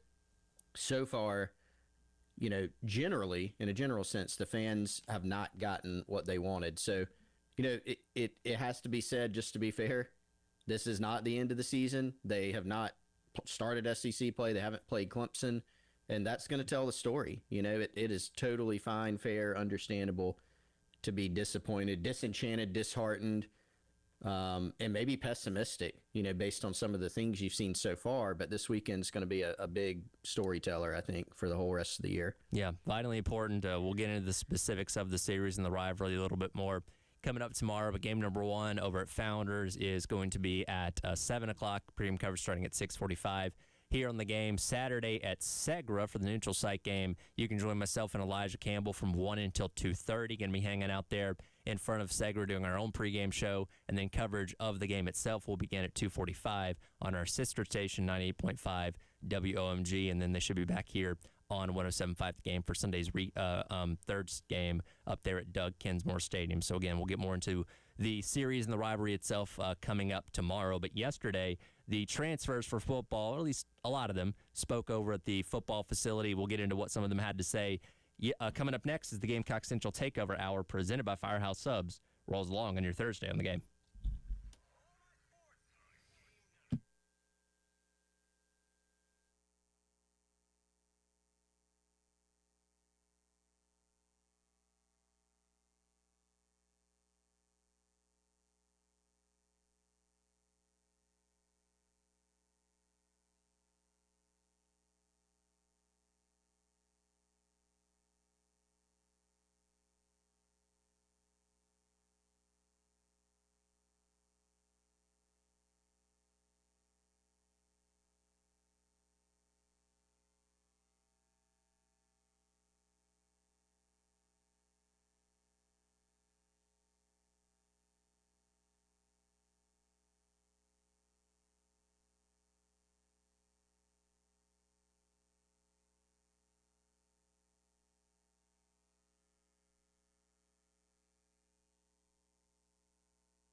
Welcome back in. Gamecock Central Takeover Hour presented by Firehouse Subs. Tyler West and Chris with you on your Thursday here on the game. Again, a lot of the transfer players speaking yesterday over the football facility, and we've gotten a lot of sound from those guys. One guy that we mentioned in the last hour didn't get to anything that he had to say was Caleb Herring, the transfer edge coming over from Tennessee, and he spoke about the appeal of getting to play opposite of Dylan Stewart. Man, it wasn't even, I would say, it wasn't even just him. I know you had BT last year too. BT was awesome. Yeah, just seeing that's the thing, they have the evidence to back up everything. Because coach, they can tell you one thing, but not really back it up, and that's what South Carolina did. Then you got Kyle. He came in 1 year, dominated. The very next season, you got BT, and just having the evidence to back everything up. That's really what all I need to see for real. And then you got the critique and all this stuff, and they can tell they can make it happen. Before we get into what he said there, would we consider him, because Peak, it was obviously the biggest get out of the portal, from a national standpoint, number one offensive tackle and all that. Would we consider Caleb Herring number 2, or is somebody else you put there? I think there's a conversation to be had. Quaysheed Scott is way up there in the rankings. SEC starter. I think we could look back on Caleb if he performs to what they're hoping and maybe say that on paper. I think maybe, Chris, he's in the mix with some other guys who would also be in the running for that distinction. Mm-hmm. Yeah, I don't think that there's a clear cut. To your point, Tyler, if you're picking who's the number one guy, I think Peak's there. And then do you go rankings? Do you go potential impact? Do you go need? I think Scott's another good pick. Could we look back and say Christian Clark is one, or Kelby Collins, or Kojo Poku? Right? I think there's a lot of them. One that, I was going to say Tommy. That was going to be the next one out of my mouth. He's actually the second highest ranked guy, I think, when you use the rankings. And he's a 4-star guy out of the portal with a lot of experience. We've already heard some, again, they're not in spring practice right now, but some positive returns, some good returns on scheme fit. They feel like he's just a really good fit for what they do, which matters when you're talking about guys on the interior, I think. So I agree with you, Wes. I think it's a conversation. Herring is interesting because, this is a guy who has the size. You look at him physically, he's 6'5", he's 250. He's the former number 1 prospect in the state of Tennessee, which, puts out a decent amount of Power 4 SEC talent. A lot of SEC football players come out of there and other Power 4 conferences. Has he hit, like you would want him to? Not quite yet. Wes and I had Clark Brooks, who's involved with the portal rankings for On3 on our podcast recently. And he pointed out that, if you just look at the grading, again, you should use that as a guide, PFF grading. He did not grade particularly well last year. But then also you look at it and you go, okay, this guy had 2 sacks against Georgia, had 2 sacks against Mississippi State.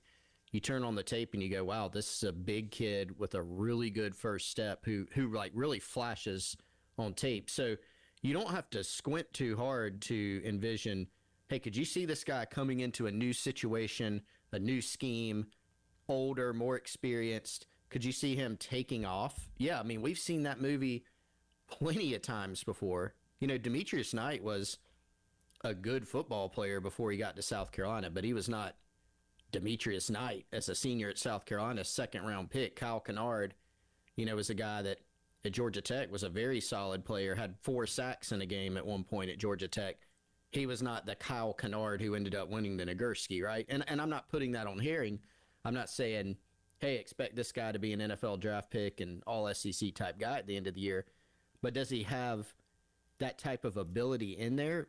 Probably. So he is one of the bigger gets for me in the class just because of need, but also that potential. He doesn't have the production and tape that a Jacarius Pete does, but he does have a lot of potential that I would not be surprised if he ends up unlocking it.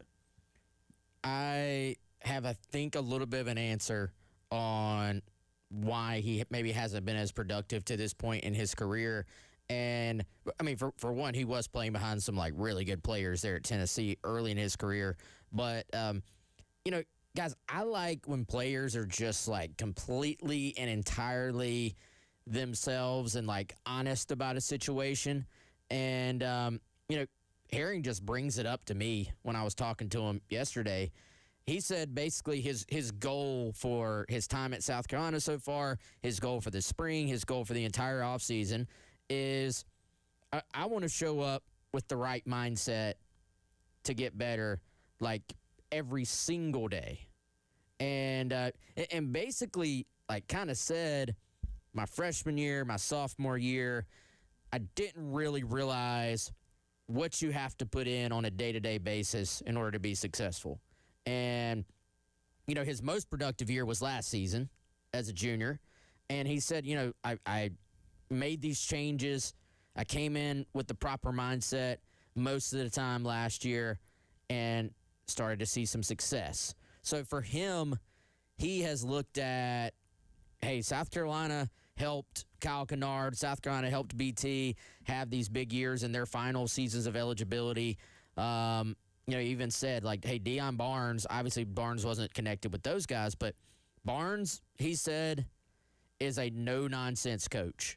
And so this is someone who kind of has the self-awareness, which I appreciate, the self-awareness to say, I want to go find somebody who's going to push me day to day because that's what I need. Right. That's what I need. And so there was a real self-awareness about maybe I wasn't putting in the day-to-day like I needed to, and now I've started to see that. Now this is kind of a contract year.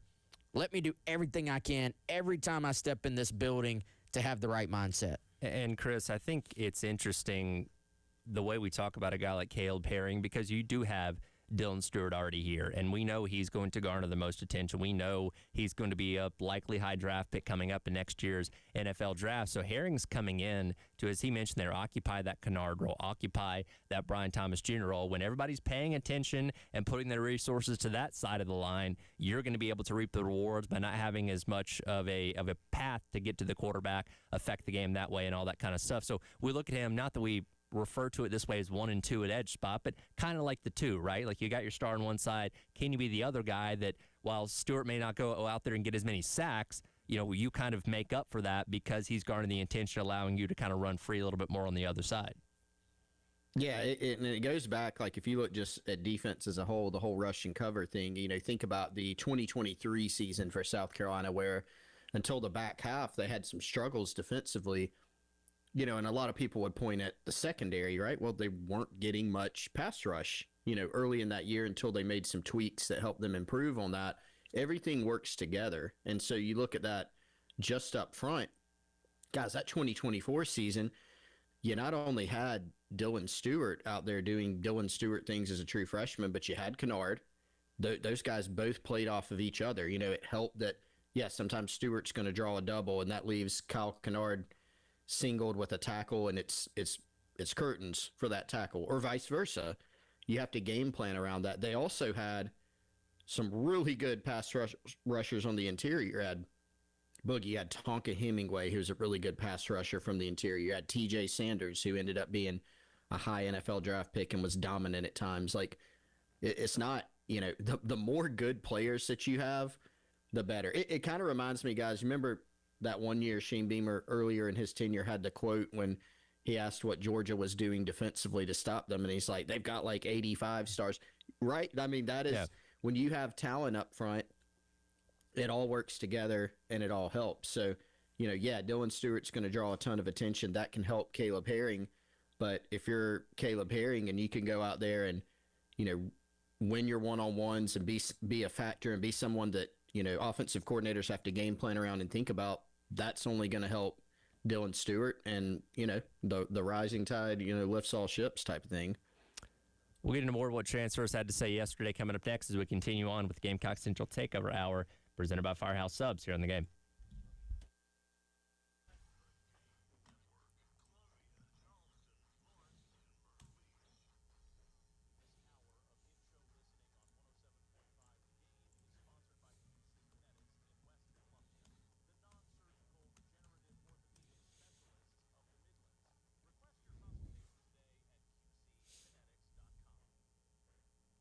All right, folks, allow me to tell you about our friends at Integrated Media, 803-948-8327, integratedmediainc.com. Guys, we're in the offseason for football, but that doesn't mean you can't go ahead and be planning for those future at-home tailgates with our friends at Integrated Media. Let's go ahead and make the plans to upgrade either the man cave or the TV viewing experience right there in your living room. Let's get a bigger TV. Let's hang it on the wall. Let's hide all the wires so you have that very professional look. Let's add some surround sound, and then let's have it all integrated right there into your tablet so you can control it all. And then for peace of mind for your family, let's just go ahead and upgrade the security and cameras at your house as well. If any of that sounds of interest to you, hit up our friends at Integrated Media today. Read more, integratedmediainc.com, or do what I did. Just call them, 803-948-8327.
Welcome back in. Gamecock Central Takeover Hour presented by Firehouse Subs. Tyler, West, and Chris with you on your Thursday here on the game. Reminder, the game's Spring Golf Classic coming up Friday, April 3rd over at Charwood Golf Club in West Columbia. It'll be featuring Saki's Morning Libations Bar, onion sausages provided by the Lexington Gamecock Club, and the Golf Gun also going to make its return as well. If you want to take part, it's $400 per team, and give Chalbert a call at 803-755-2000. Press the number 2 to register. Again, 803-755-2000, and press the number 2 to register for the game's Spring Golf Classic coming up on Friday, April the 3rd. We're going through what some of the transfers had to say yesterday at their first media availability as Gamecocks. And as I did in the last hour, I'm going to give you a quick little mashup of a couple different answers here of various offensive linemen being asked about Coach Clem, their impressions of him so far as we get set to start spring practice coming up here in just a few days. And here is what they had to say. He likes things done a certain way, and that's how O-line should be. Every step matters, every hand placement matters, where your eyes are, everything matters in O-line, and there's not a little detail that you can't get by with every play, so everything matters. Very, very knowledgeable. You can tell he's been around the game for a very long time, and I've heard him say things that I haven't heard ever before, and so he's very knowledgeable about the game. He's a good teacher. Yeah, I don't remember the exact person before, but the best way I can describe him is very open. Like there's a standard, there's a line that you have to make sure you upheld and stay with, but you'll never feel like you can't ask questions in the meetings. You'll never feel like, oh, hey, there's no such thing as a dumb question, They do a very good job on making sure that we see the play, we watch the play, we draw the play before we actually even do the play to make sure we have a true understanding of it. I think that's a little different than what I'm used to, but at the end of the day, it's all kind of the same, in general. So that was Hank Purvis, Carter Miller, and then Seth Smith, all giving their perspectives on Coach Clem so far. Again, they haven't gone out and done any football practice yet. That'll start coming up next week with spring practice, but a lot of positives there. And again, no guy's going to go into his first media availability and trash their coach. So they may have some opinions on him in other ways they weren't going to share there. But it sounds like Coach Clem is a guy that is focused on the teaching aspect of it and really not afraid to break it down to the bare bones if he needs to. And when you look at what his job here in South Carolina is going to be, yes, you got a lot of guys coming in from the portal that you have to figure out. But for the guys here, development's a big part of it too, because that seemed to be the issue with Lonnie Teasley the past handful of years is you were bringing in a lot of good talent, but it wasn't translating on the field. They weren't getting the development that we thought they should have been getting to be up to snuff in the SEC, and that's what we're turning to Coach Clements here by saying, hey, can you be better in that area and make this whole unit better as a whole? Yeah, and, guys, no question, Lonnie, great recruiter. The guys loved him. Guys wanted to play for him, but for whatever reason, all those highly ranked classes we saw, it just did not result in better production up front in terms of either side, like your run game or your pass protection. So now, it's a little bit different. You're bringing in an old school guy. You're bringing in a veteran. You're bringing in someone who has a ton of experience within this scheme, within this kind of Briles scheme that goes all the way back to, Clements may actually have more experience in the Briles family kind of scheme than Kendall Briles does. This goes back to kind of high school ball when this, at least the foundation of this scheme became a thing decades ago in the state of Texas. So I think that's a fascinating part for me, Chris, is to see just this idea of having an offensive line coach who is tied to your OC.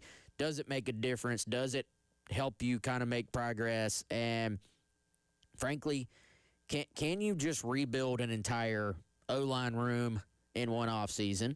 And how much do the returning guys end up factoring into this thing? I still maintain, not to keep repeating myself, but I think getting some guys back like Shed, Josiah, Nolan, Marquis maybe, I think having some of those guys is going to end up being a bigger deal than maybe some people made it out to be, just because you don't want to have to replace 5 guys going into a season. Yeah, and it goes back to the point of, how much of what we saw was development versus, talent, right? When you have the struggles and the trends, right? Because it wasn't just a stretch of games or last season. These are trends. Shane Beamer's been very upfront about that. Even in 2024, when they ran the ball well, when they had a good amount of success on offense and had a really good season, if you go dive into the stats and what happened, there were still too many sacks, too many negative plays, right? And so those are the trends. Well, to reverse those, it's not just plug in a new coach and it's fixed. It's not just plug in some transfers or an influx of talent. Like you've got to address all the things. And, ultimately the results are going to tell whether or not they were addressed, how effectively they were, but they did attack, literally all of those areas. This is the first time that Shane Beamer will have had an OC calling plays who has worked not just a little bit, a lot with his O-line coach, who is fully on the same page, knows the system like the back of his hand, all those things. That's, I think, an underrated part of all this. You also do have an influx of talent. Like in cases where you maybe felt like you were deficient in some areas, you brought in some guys to try to fix that from a personnel standpoint. Then you just got the technical aspects of having not just Randy Clements having that background with Kendall Browse and knowing the offense, but also just what does he do from a technical and a teaching, a day-to-day preparation standpoint. Sometimes you look back last year and you're losing a one-on-one. Why? Well, you're going to lose some one-on-ones in this league, playing against the SEC schools, playing against Clemson. Every school, every offensive line is going to lose some one-on-ones. How much of that, again, is talent? How much is technique?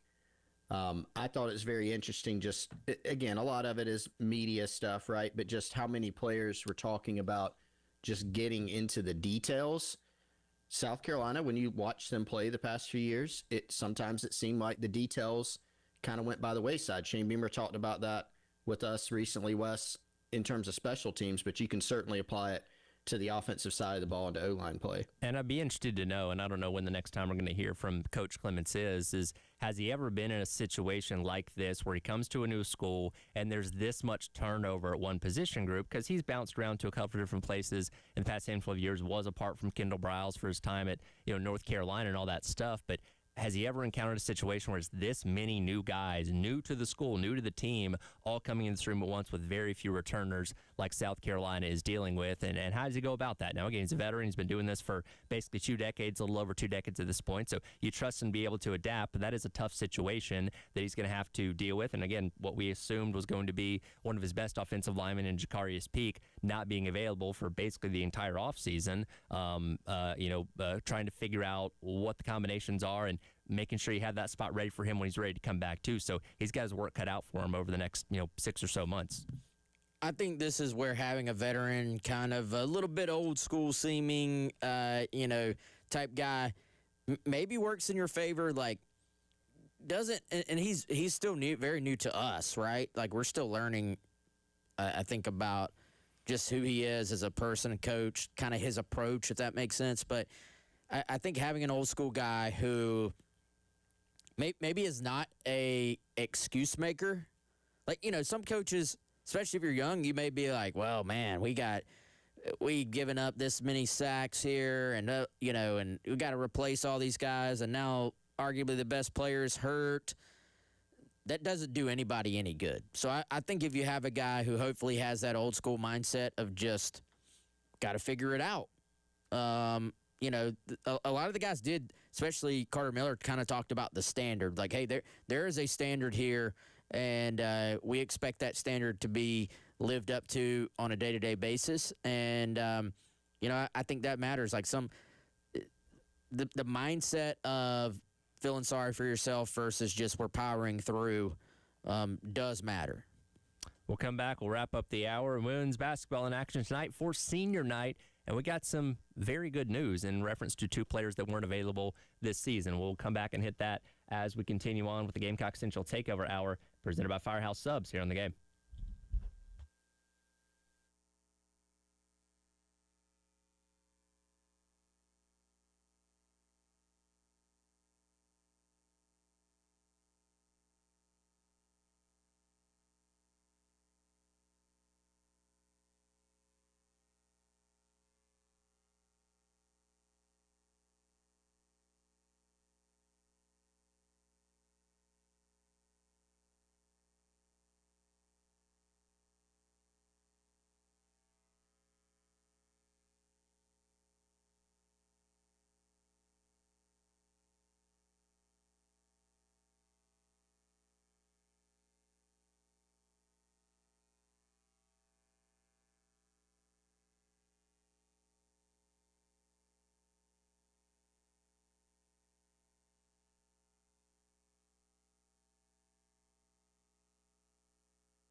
Chloe will come back next year. I think she said that on Instagram. Is she right?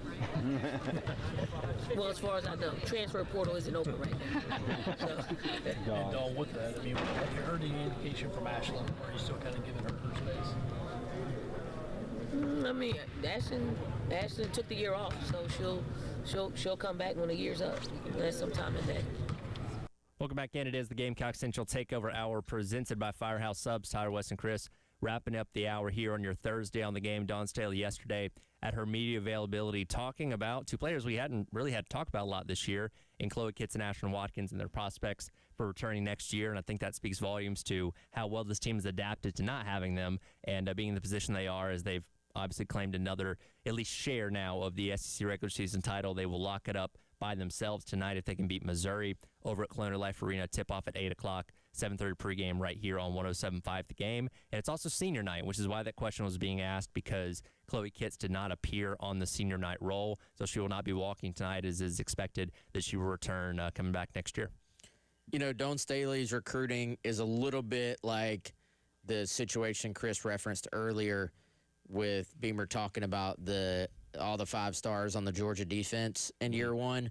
The fact that you cannot have for the entire season people with the talent of an Ashlyn Watkins, of a Chloe Kitts, and still just keep on rolling, I think speaks to the overall depth, to the overall talent that this group has and that Dawn has put together. So, yeah, I think if assuming those girls are both back, as it looks like they will be, that's another boost for you.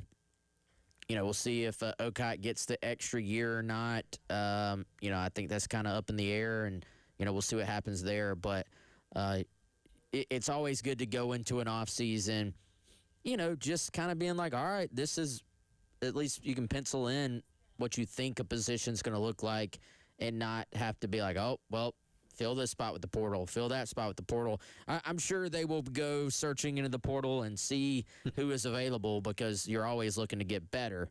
But, assuming those two are back, that's a nice little boost.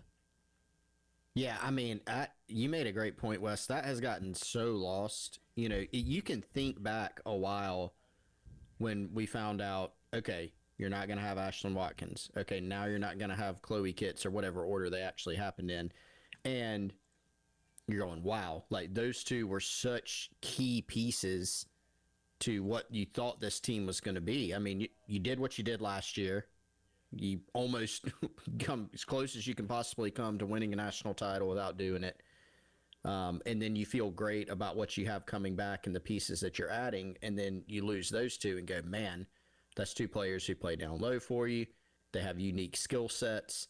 How's this thing going to turn out? Well, they haven't lost a beat from the standpoint of they're still sitting there with a chance to, as you said, Tyler, win the league outright. Mm-hmm. You're still sitting there in number 1 seed position. Just speaks to the depth, the talent, and the job, frankly, that this staff has done. Yeah, they're loaded with talent, as they always are. But I don't think you can just gloss over the fact that they lost two what would have been cornerstone pieces of this roster, and has just kept rolling. And you also don't look at that senior night list and go, they're losing 7 players off next year's team. Now the losses, particularly, I mean, Latson's been good this year. Dowda's played a role. Latson can fill it up when she gets hot. Raven Johnson is, Dawn's been on the record plenty about her and just what she's meant to this team. That is a huge, huge loss. But when you just see what they could get back, and like you said, Wes, they'll be active in the portal as they always have been. You saw what they did with Latson, with Okot, right? Getting those 2 players back in Kitts and Watkins for next year, it just gives you the sense that this team, this program is absolutely not going anywhere in the future. You mentioned Raven Johnson Watkins tonight. It's senior night. I don't know if anybody's going to build her a statue outside of Colonial Life Arena in the future, but she's going to go down as one of the most accomplished Gamecocks in the history of this program and in Gamecock sports in general. And Wellbama had the write-up on GC yesterday. Team's gone 136-7 since she's been here, and she's been to the Final Four every single year. I still has the opportunity to do that year here as well with a couple national championships, or a national championship mixed into there as well. So what she's been able to see and accomplish and be a part of here at South Carolina is truly remarkable. Can you imagine just having 7 L's, along the way in basketball? It's a crazy number. It just doesn't happen. Well, and Coach Yo from Ole Miss went on. I mean, she had a lot to say about Raven after the game. I mean, she went on record saying she doesn't get the credit she deserves. She's the best point guard in the country. You look at what she does defensively. Look at how she can score, right? She's improved actually a lot, particularly from outside from her freshman year to now, but just doesn't turn the ball over very often, gets the offense going. And I thought Coach Yo made a great point. Like, she literally, sometimes you don't see it in the scorebook. What she does, you can't teach it. And, she is just such an impactful player, even if she's not filling up the stat sheet. Just the way that she runs the offense, the way that she plays defense, her calm demeanor, her leadership, like she has been in battles and she has won, as you just laid out, Tyler, I don't even know what that percentage is, winning percentage, but that's an insane, win to loss ratio when you look at what she's done. And there's been a lot of great players that have rolled through here in Columbia, but she has been such a big part of that. And I think the fans will show that appreciation to her tonight. Her win percentage is at 95.1%. Not bad. That's pretty good. And obviously still pretty good. More to go. And tonight, if they win, again, they already claimed at least a share of the SEC title the other day. They'll have the outright title if they win tonight. Obviously, the SEC tournament coming up next week, and then we'll get into the NCAA tournament where hopefully Raven Johnson never has to experience a college career without a Final Four appearance. I'm going to go out on a limb and say the Gamecocks will win tonight. I have a good feeling about it. Are you going to do the thing, Tyler, where you already have it written in your notes that we're going to talk about a Gamecock win tomorrow? I do, actually, yeah. You already have. This is, and you know what? For what this week has been with these other sports, we need something positive to talk about. So we will lead the show off tomorrow with what I'm assuming is a win and a outright claim for another SEC regular season title. How about that? Five in a row, right? 5 in a row, 10th overall in the Dawn Staley era. And like, it's so crazy because, and we talk about it a lot, pre-Dawn Staley, you would have just killed for just a share of the SEC regular season title. Now it's like, yeah, they did that again. Whatever. Bigger fish to fry coming up. Yeah, good job. What's next? Yeah. I tell everyone, though, appreciate every bit of it. You never know how long this lasts. Dawn Staley's got to retire at some point. You don't know what the future holds past that. So even these things that don't seem as significant as they once did, cherish them as much as you can, because you'll look back and reflect on these years down the line. No, 100%. They win so much that it's just it's like cataclysmic, when they lose a game. Yeah, again, in my time here, all 7 of those losses have been in my time here, so it's very few and far between, and very few of them have come in the regular season too. So fun to watch, and certainly can't wait to see this team once they get in tournament play coming up here very soon. But again, senior night tonight over at Colonial Life Arena, so get there early as they'll honor the seniors before the game, and again, hopefully have that claim to the outright SEC regular season title by night's end against Missouri. That game will be listened to, by the way, on our sister station, B106.7 FM, with pregame coverage starting with Brad Muller at 7:30. We'll get into all of that coming up tomorrow. It is the Gamecock Central Takeover Hour presented by Firehouse Subs here in the game.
to 215-215. These statements have not been evaluated by the FDA. This product is not intended to diagnose, treat, cure, or prevent any disease. Paid for by Adaptive Health. Hey guys, it's Jay Phillips for the Men's Clinic. You know, too often guys will